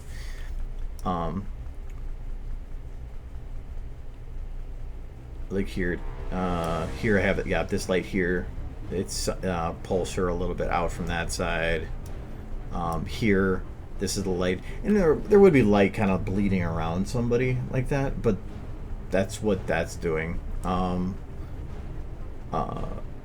This one doesn't have a lot of really great examples on what I mean by it, but even here you can see I have another light that comes around her chin. I believe there's actually two. So if I get rid of those, well, that's realistic in terms of how the lighting should be done. Look at how that blends. It just doesn't blend right. It looks like this big sharp cut. So I had to add a separate light just to help blend her into the background. Like, I guess blend her into the scene, maybe not the background. She still has a dark enough thing that she's cut out,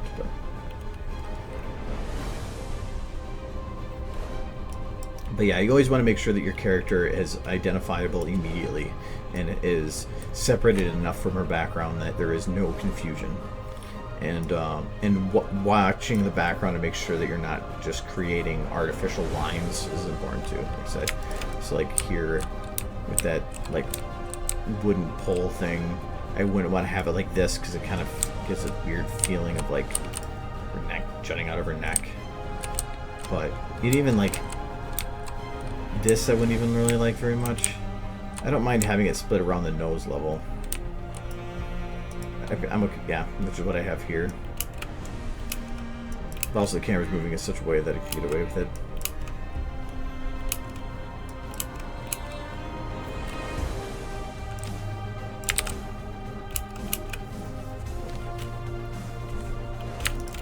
So what was I doing for animation with her here? I was gonna... Well, I was trying to see if I could add some eye motion.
Just random motions to add in here.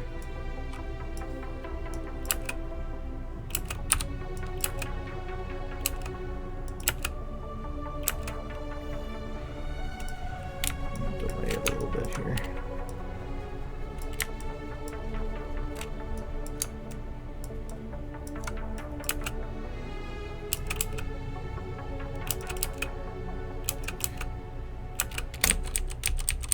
that. I have to do that with the eyelids too.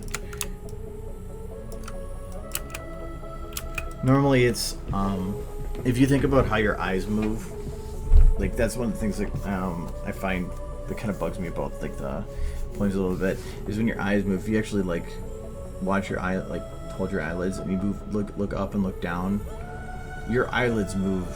When you go to look up, your eyelids go with it to keep it, to allow you to see upwards, and they go down to go with your eye too.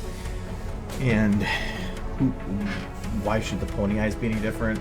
I mean, left to right is one thing, you're not going to have the eyes doing that, but for up and down it actually is pretty drastic.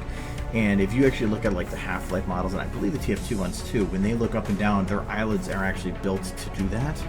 Like it'll actually follow to give that realistic impression, but the pony models don't. It doesn't help that their eyes are, you know, size of watermelon.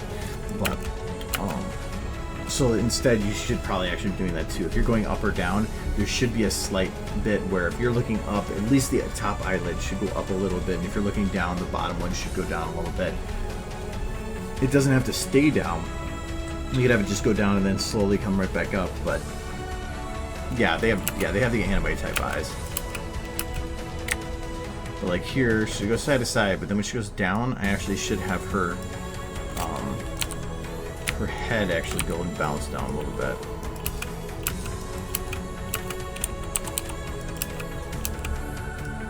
Even if it's extended over time. I think when she goes to do that too, I'm going to take her face here, and only her left eye is visible, so that's all I really care about, but I'm just going to take both. Let's look at that one. That's too much. That's about what I'm looking for.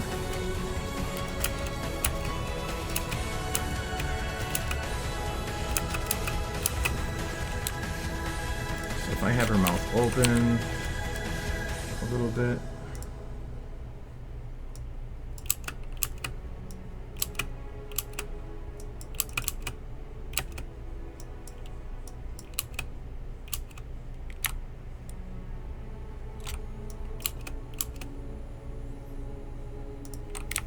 I'm just gonna have her eyes go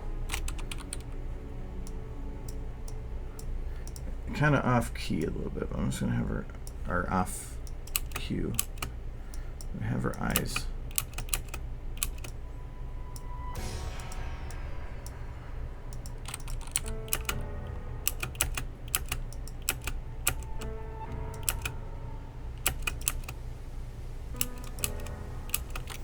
Okay, the mouth opening does not work.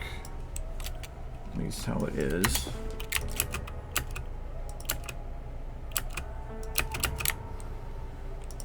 I think instead of opening, I'm just going to give it a bit of a pucker.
Even here, I don't know what I'm looking for, but I'm overlapping just different ideas on top of each other. I could undo it, but why? Sometimes by adding in all these extra little random motions on top of each other and then just kind of smoothing them, it actually looks more natural.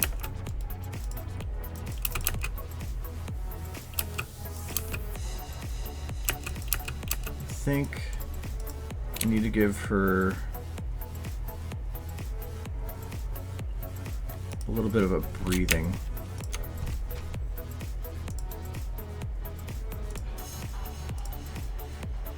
This model has it built where I can do the breathing flex, but it doesn't really work well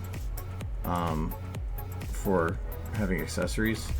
So instead, I am just going to do the old-fashioned way. Actually, accessory isn't tied to chest 2, so that's probably going to cause issues too.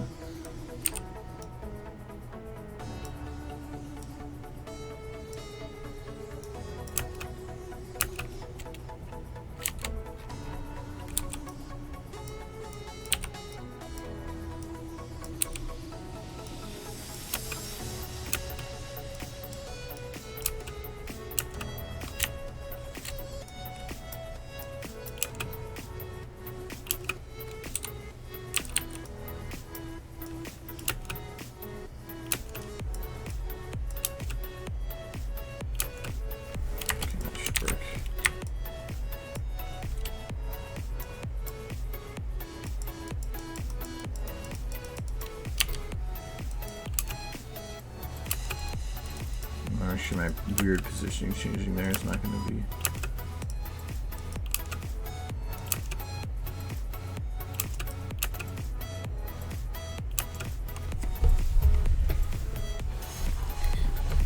Actually, the enhanced version here has face bones. I mean, that's what you have access to.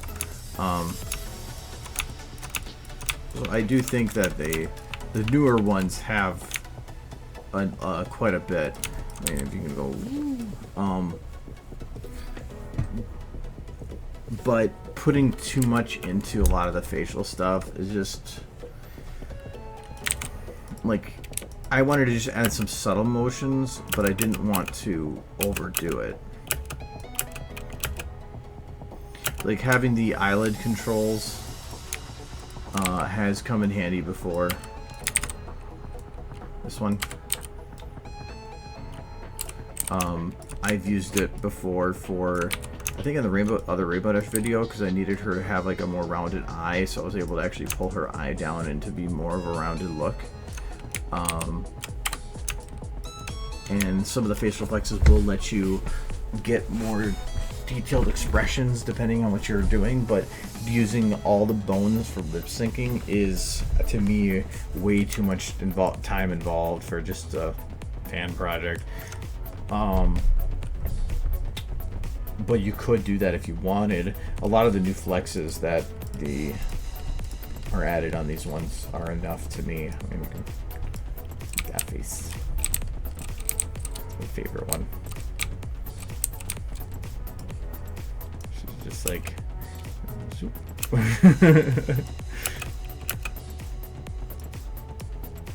on.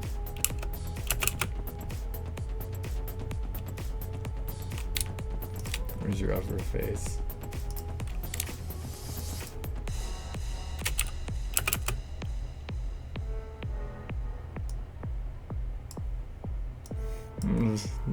It's like sticky of shit. Really. Really.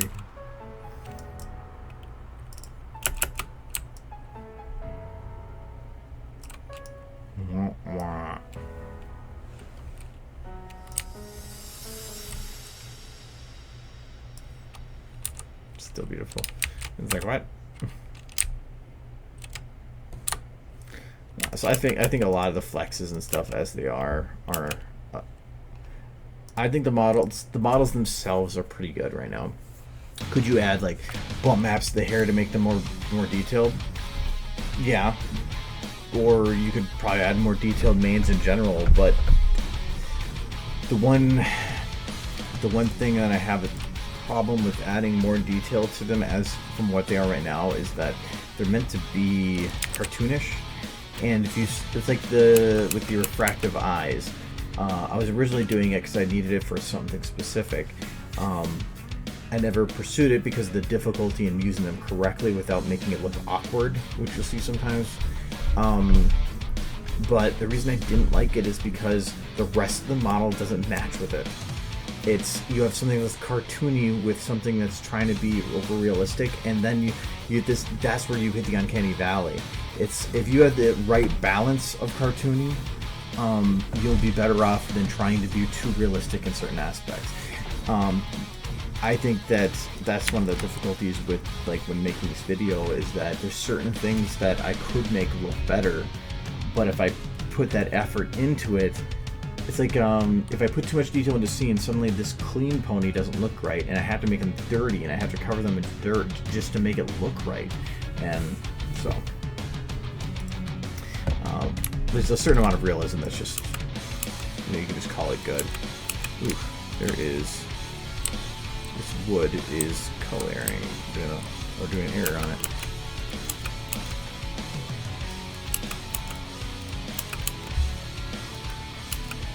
Yeah. Don't want that. That is one of the walls.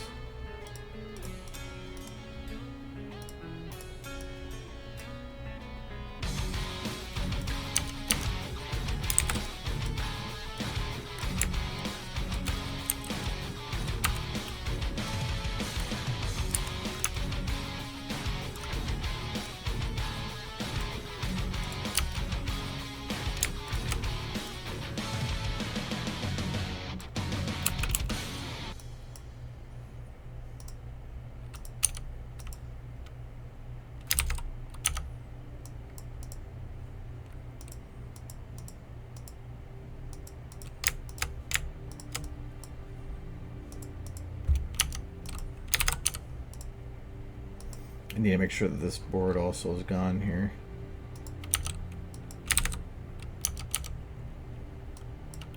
I don't mind having a board in the fireplace, but I don't want to have that blinking board.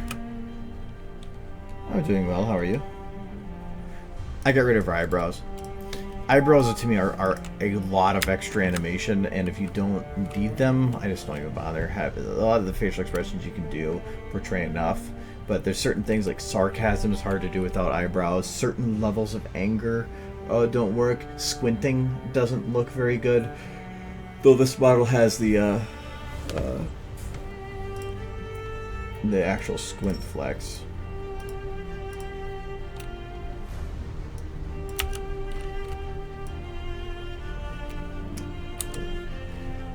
There's other information on it, but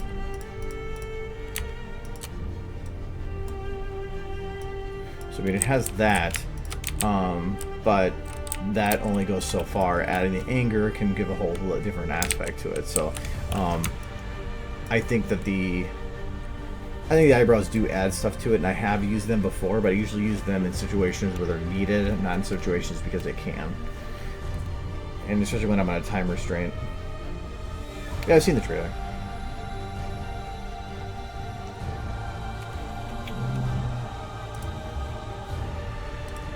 Okay.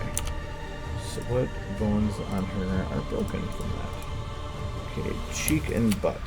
These, I don't want any motion in. Actually, her motion in general should not have anything from before this point. And nothing afterwards either. Now that I have it pretty set. Okay. Any of remains, anything broken.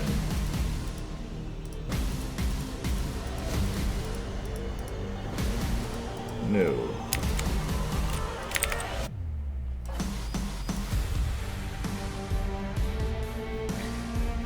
Certain levels of anger, yes.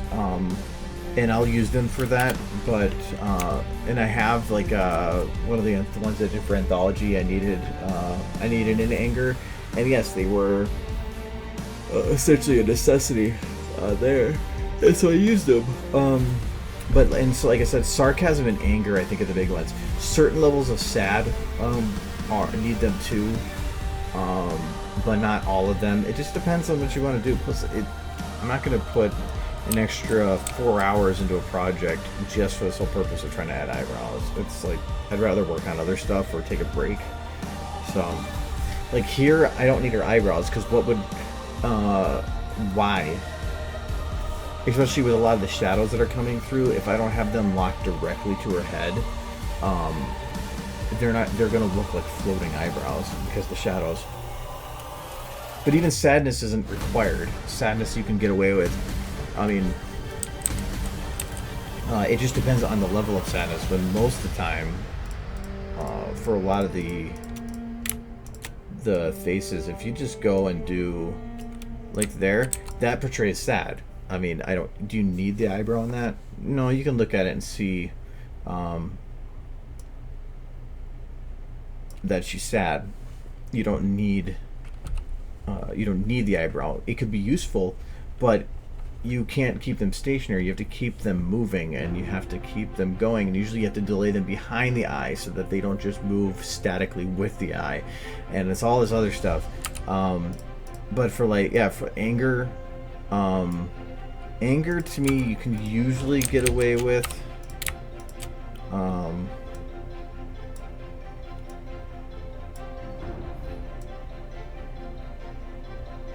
You can usually get away with a good angry without, but it just depends on the level of anger. But like I said, squinting is one of those that if you go to do a squint, it's kind of needed because it doesn't look right otherwise. If you're very, very sad, maybe, and certain levels of sarcasm, like this, you might be able to utilize some, or for doing the the suggestive look.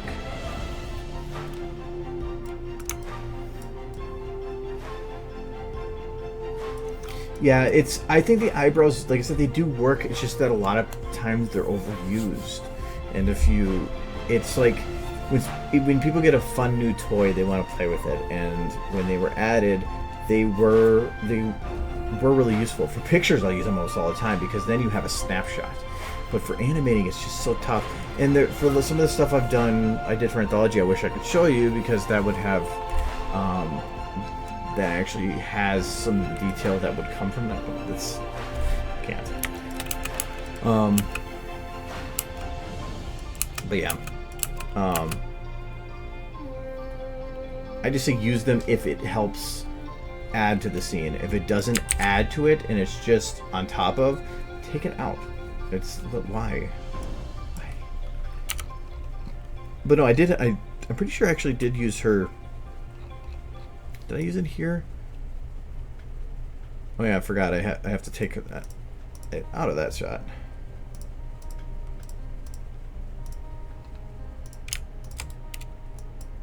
I thought that model broke and I had to replace it, so they came back.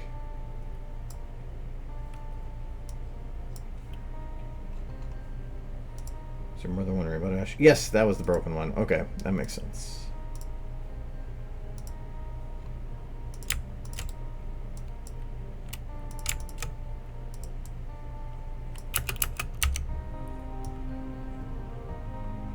You see the gun there. There, it doesn't matter. Just double check though.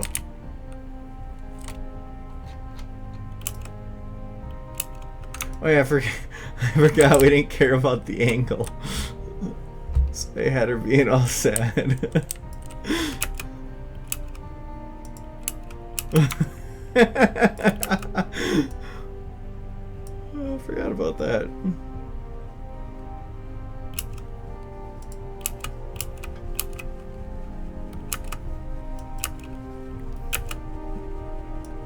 It's not a camera, it doesn't matter.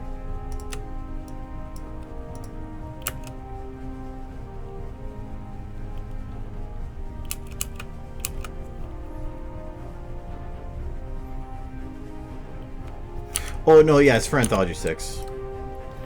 That it'll be showing at. Well, they haven't figured out what shorts they want in there yet, so there's always a chance that they're not in there. But yeah, that's for BronyCon. But they make it. They show it at the panel, and then like 5 minutes after the panel, they make it public YouTube-wise. So it's not like you're only missing an hour of your time on it. But that's one video that. No, I don't think it's... No, it is... It's... I don't know if the SFM panel is going to be in super early in the morning again. I hope not. But who knows. Anthology is always a later panel, so it's probably going to be between like 9 and 11 because of the content it includes is usually 18 plus, so they put it at a later time. I think last time it was at 9 something because it was pretty dark out by the time the panel started. Not the last anthology, like last BronyCon, but the one before for the premiere of 5. But even then, the line for the premiere of Anthology started an hour and a half before the panel. Nuts.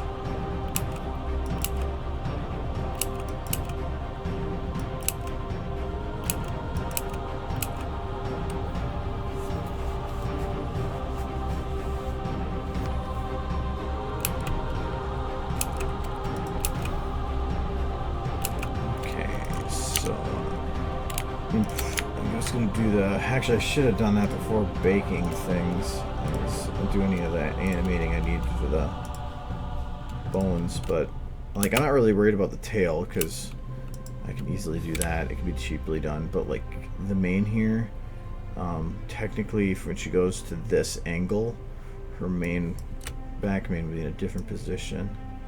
So from like here, and then I think it's this one, yeah.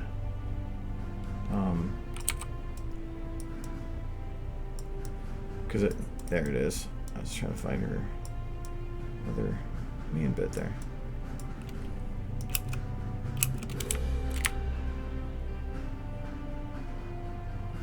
I think I'm clipping her head, and that's why this is not working right. Yes.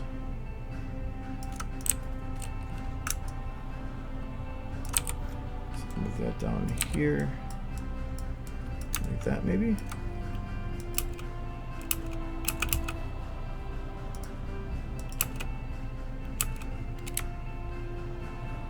Okay, so then from here to here, we need to make sure that this is not, I think it's here too, staying above the base.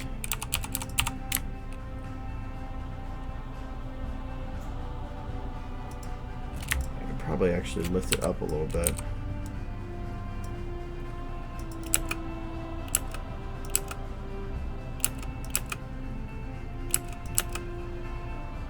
It actually looks good. It's clipping the wing, but I can move the wing. That's not a problem. Actually, if anything, I'm actually going to fix it like this. I'm going to take the mane, move it forward a bit.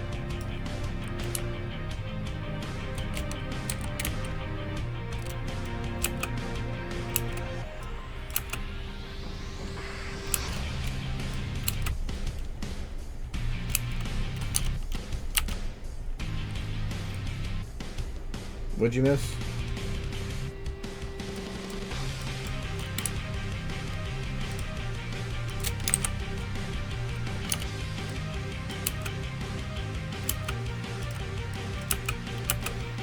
Okay, so her hair does jiggle a little bit here, so I'm going to keep that going. But I'm going to smooth out the beginning of it.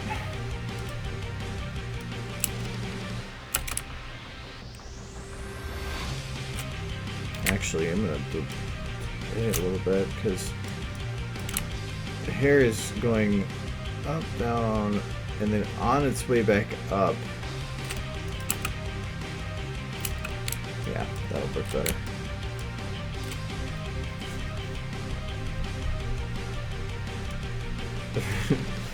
Guess you made stream. If that's what you're talking about. Okay. The jiggles tend to do a jerk motion, then stop, and then jerk again, so you can see that by the flat little valleys here, like right here. So I'm going to go through and just smooth out the edges. That's a good base. It's delayed here, so like you can see the hair kind of like lags behind right here. I don't want that. I'm going to grab where that goes. I'm going to move it so that's a little quicker. Smooth out the area around it again.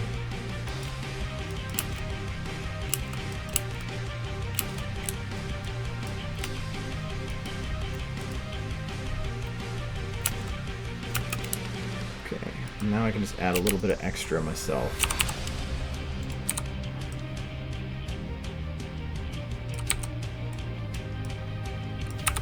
This one I don't want in there because that one's going to be not turned around in the head.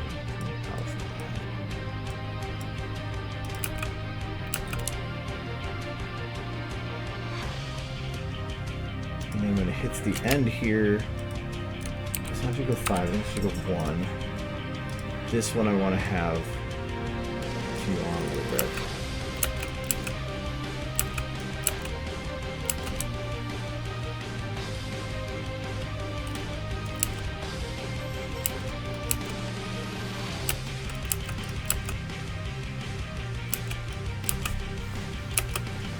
Did I do jiggles on this one for her mane? I did not. I don't know why I call that done. Her mane's so stiff here. Doesn't take much to clean that up. Especially if I want to do it cheap, which I'll probably just do here.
Of the other stuff, I can just do this.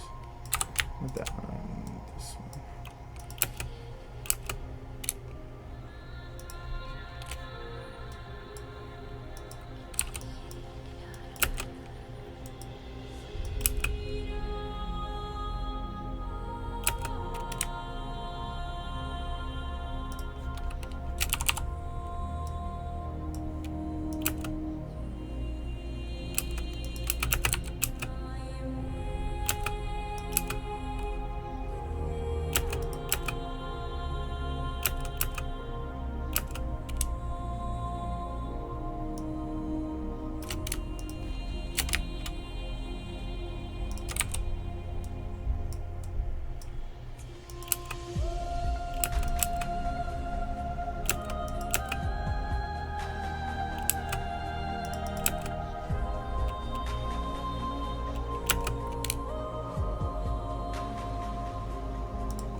I might keep that back being a little stiffer because I don't think it's going to be that big of a deal anyway.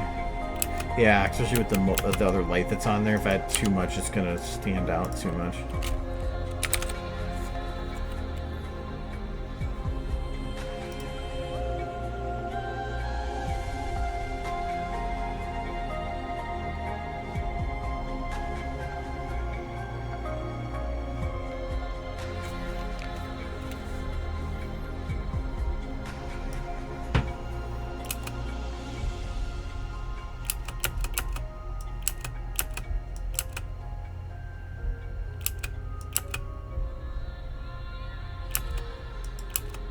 Okay, so that makes that hair look good.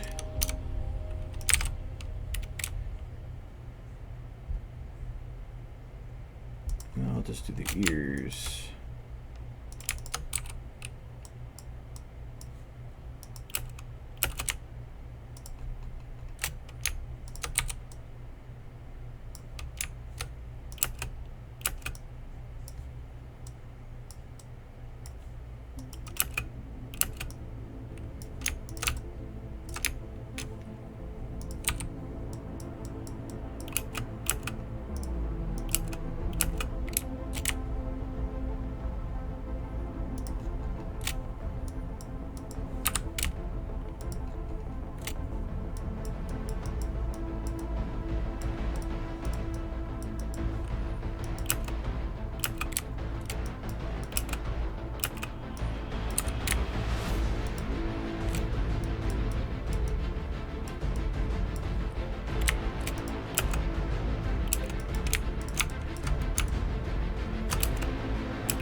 flop, I can't have the other one do similar. Do you want to smooth this one out though, because he's for some reason doing excessive flopping.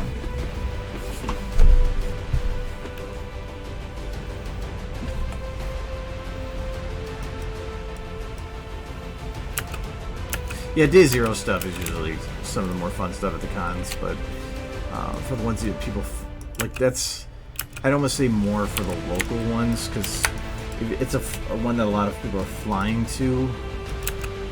People keep popping up at such random times that you end up spending most of your day just trying to get everybody together. But like Cider Fest and stuff, I prefer to get there early on day zero, but the only way to do that is to like take a whole day off work, and a lot of times that's difficult, especially when you're carpooling with people. So instead I just pop up a little later.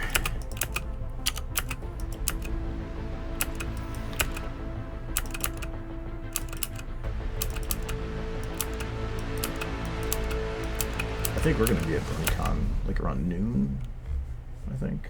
I can't remember at times. We're getting there early.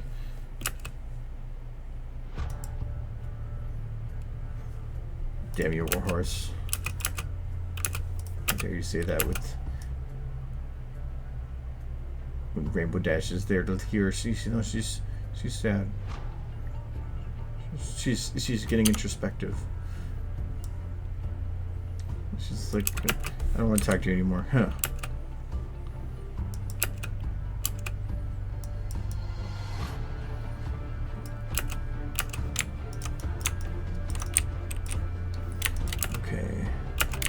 For tail, switching from one side to the other, it should go that way a bit.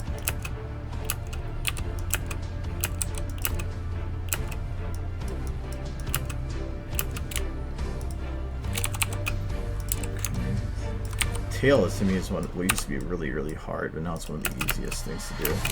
So like here, you want to have it turn a little bit into it, and then or twist a little bit into it, then twist a little bit out of it.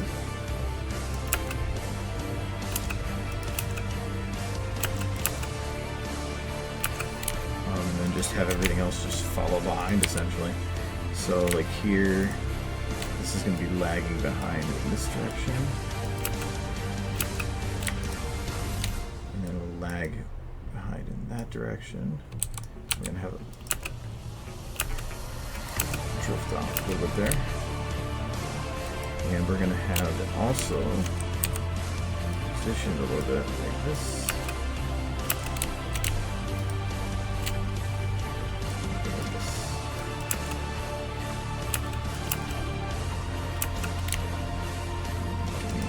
And the same thing for the tail 3, though I don't think it's going to be needed. It is having a little bit of an effect on the bottom. So I'm actually going to have it lying behind a little bit there, and then have it grabbed.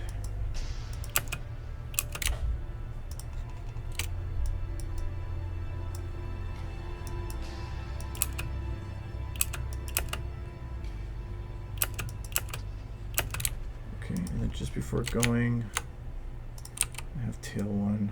Go a little bit that way.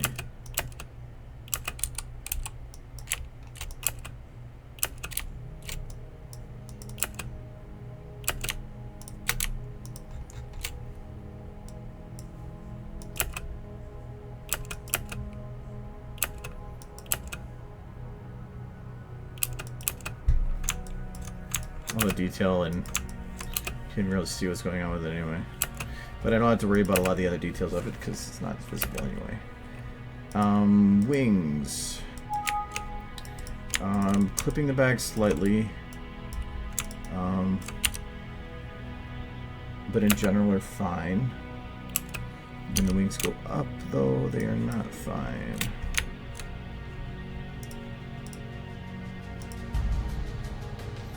Left wing.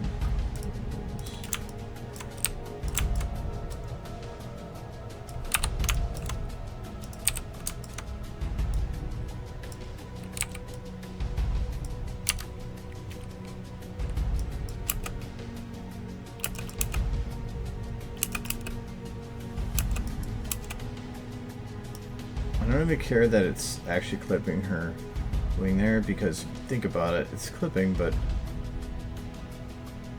it still looks fine from this angle.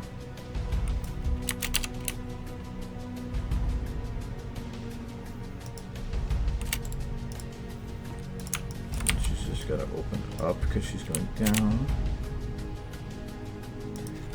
Beforehand, she will clench up a little bit.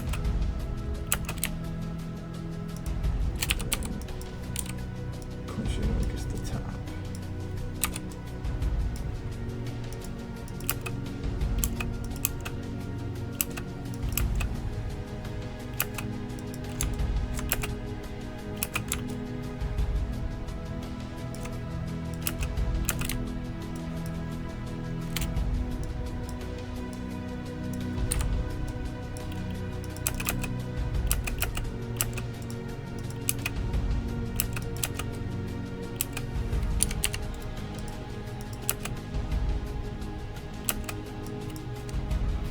Okay, are her eyes correctly lit for that? I feel like they're really bright there.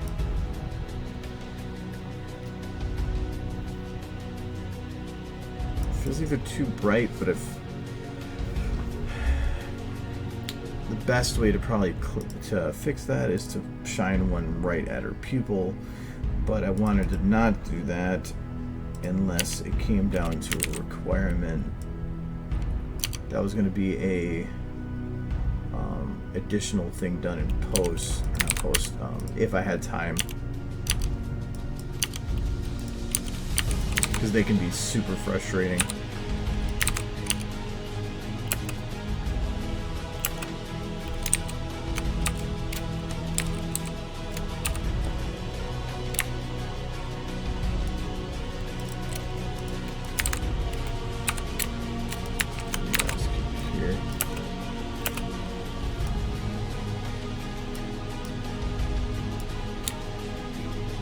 The extra light on this side actually comes in handy, but having a light like actually shining at her pupil from this angle would actually add like a lot. I can do it really quick just to see. It's the animating part that makes it tough.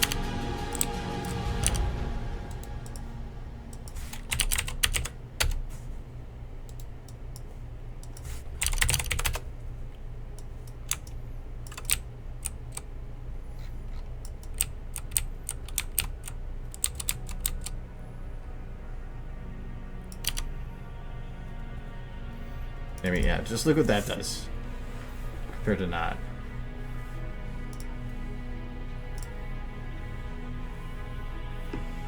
I wonder if I can just keep it for just this angle only.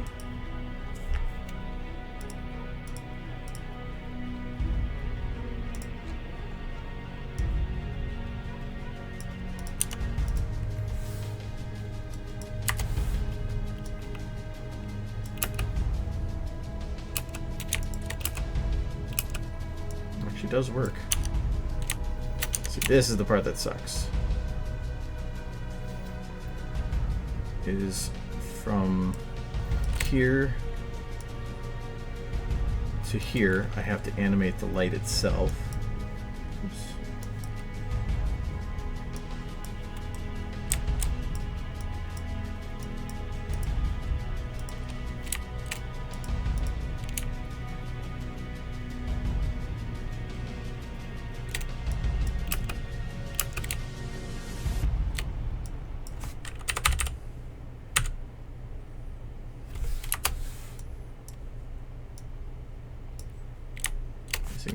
Technically she's looking into the light, so I can just dim it a bit too.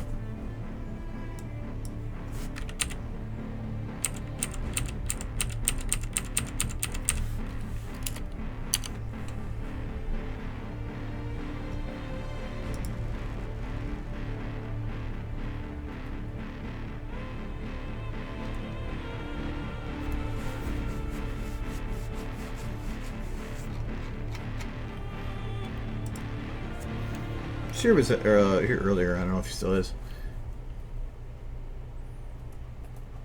But it's amazing. Like all the lighting on her in general looks better just by adding that light.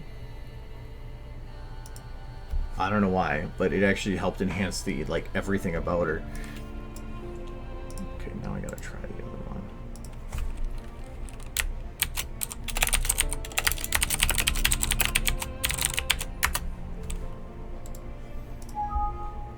Problem with is if I do the other one, then I have to go and do the shot before that too.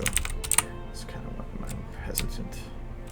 And I do want to do somewhat for this eye anyway, because the other shot does have that eye in the light for a short bit, even if it's for a couple frames.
This part does adding this the light here add benefit.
Yeah, that could actually work as long as I do it as a replacement for the other ones. But do the eye twitches alone cause too much movement? No, they don't. And actually, with the light drops, I don't even have to animate that. That's fine. Anything, I can just drop the brightness of it.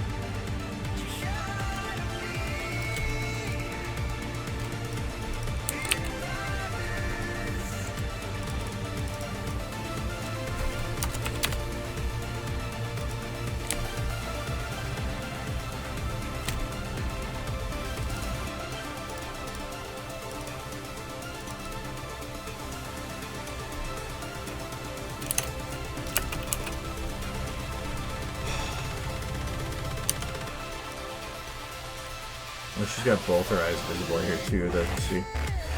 Ah.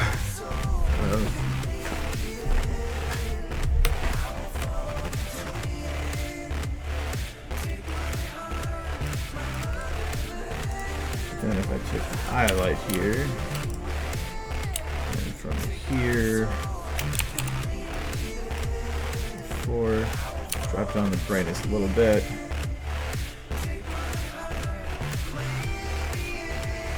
I think that helps her. It helps the eyes feel a little bit more natural.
Too much detail, they're too useful.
best way to light your eye here.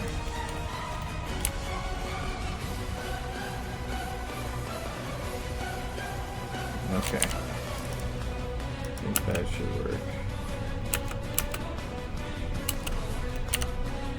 I don't know if I quite like it at that angle, though. Is it the exact same as here? Yes, it is. Haha!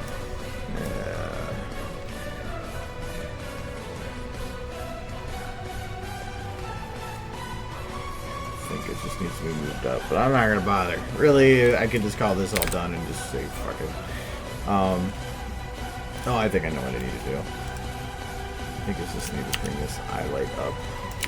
Just keep it in there.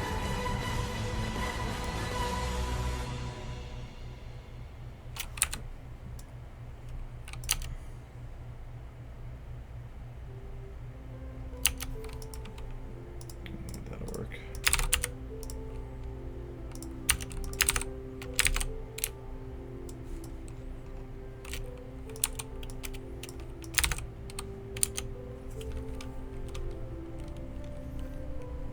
That'll work.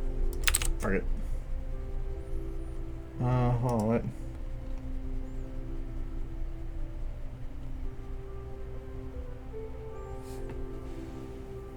Oh, the airport for BronyCon? Yeah, that's easy. It's you literally just jump on the light rail and call it good.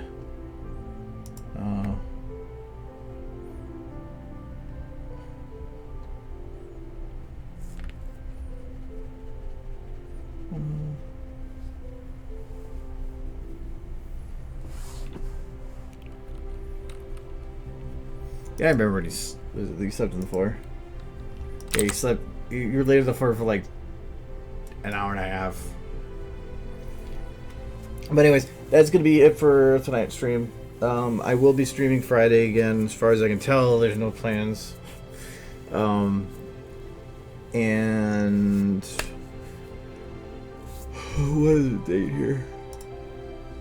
Because I have to have the video done in 4 weeks. At least as much as I can in 4 weeks. It's likely not due for 5 weeks, but I'd rather have it done in 4. So probably starting the 17th, depending on how far I am in stuff. Is this a 5-weekend month? Oh, it is. I'm usually busy the first, second, and third Saturday of every month, so a 5-week month means I have 2 weekends free. So that I probably the 17th or around there, I'll be determining if I'll be running more streams during the week. So,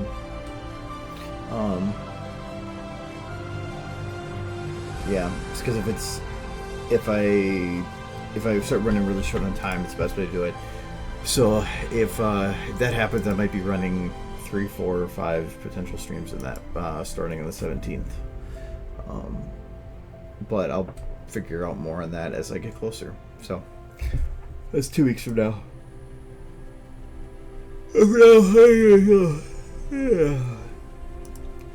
And stuff. So I will see you guys on Friday. A reminder that if you, because I try to keep this up to date, at least the best I can, there's a group that has the events posted for when the streams are. So the show 7th, I usually try to update at least the beginning of the week as to what for the entire week it is. But the day of, if that is still as it is, that I usually keep track of and change when I can. So as a heads up, so it's free for anybody to join. And this link's in the description thing of this stream. So, I will talk to you guys later and all that crap. So, alright, bye bye. Oh yeah, hold on. Perfect music for cat. Spin him. Can make him float.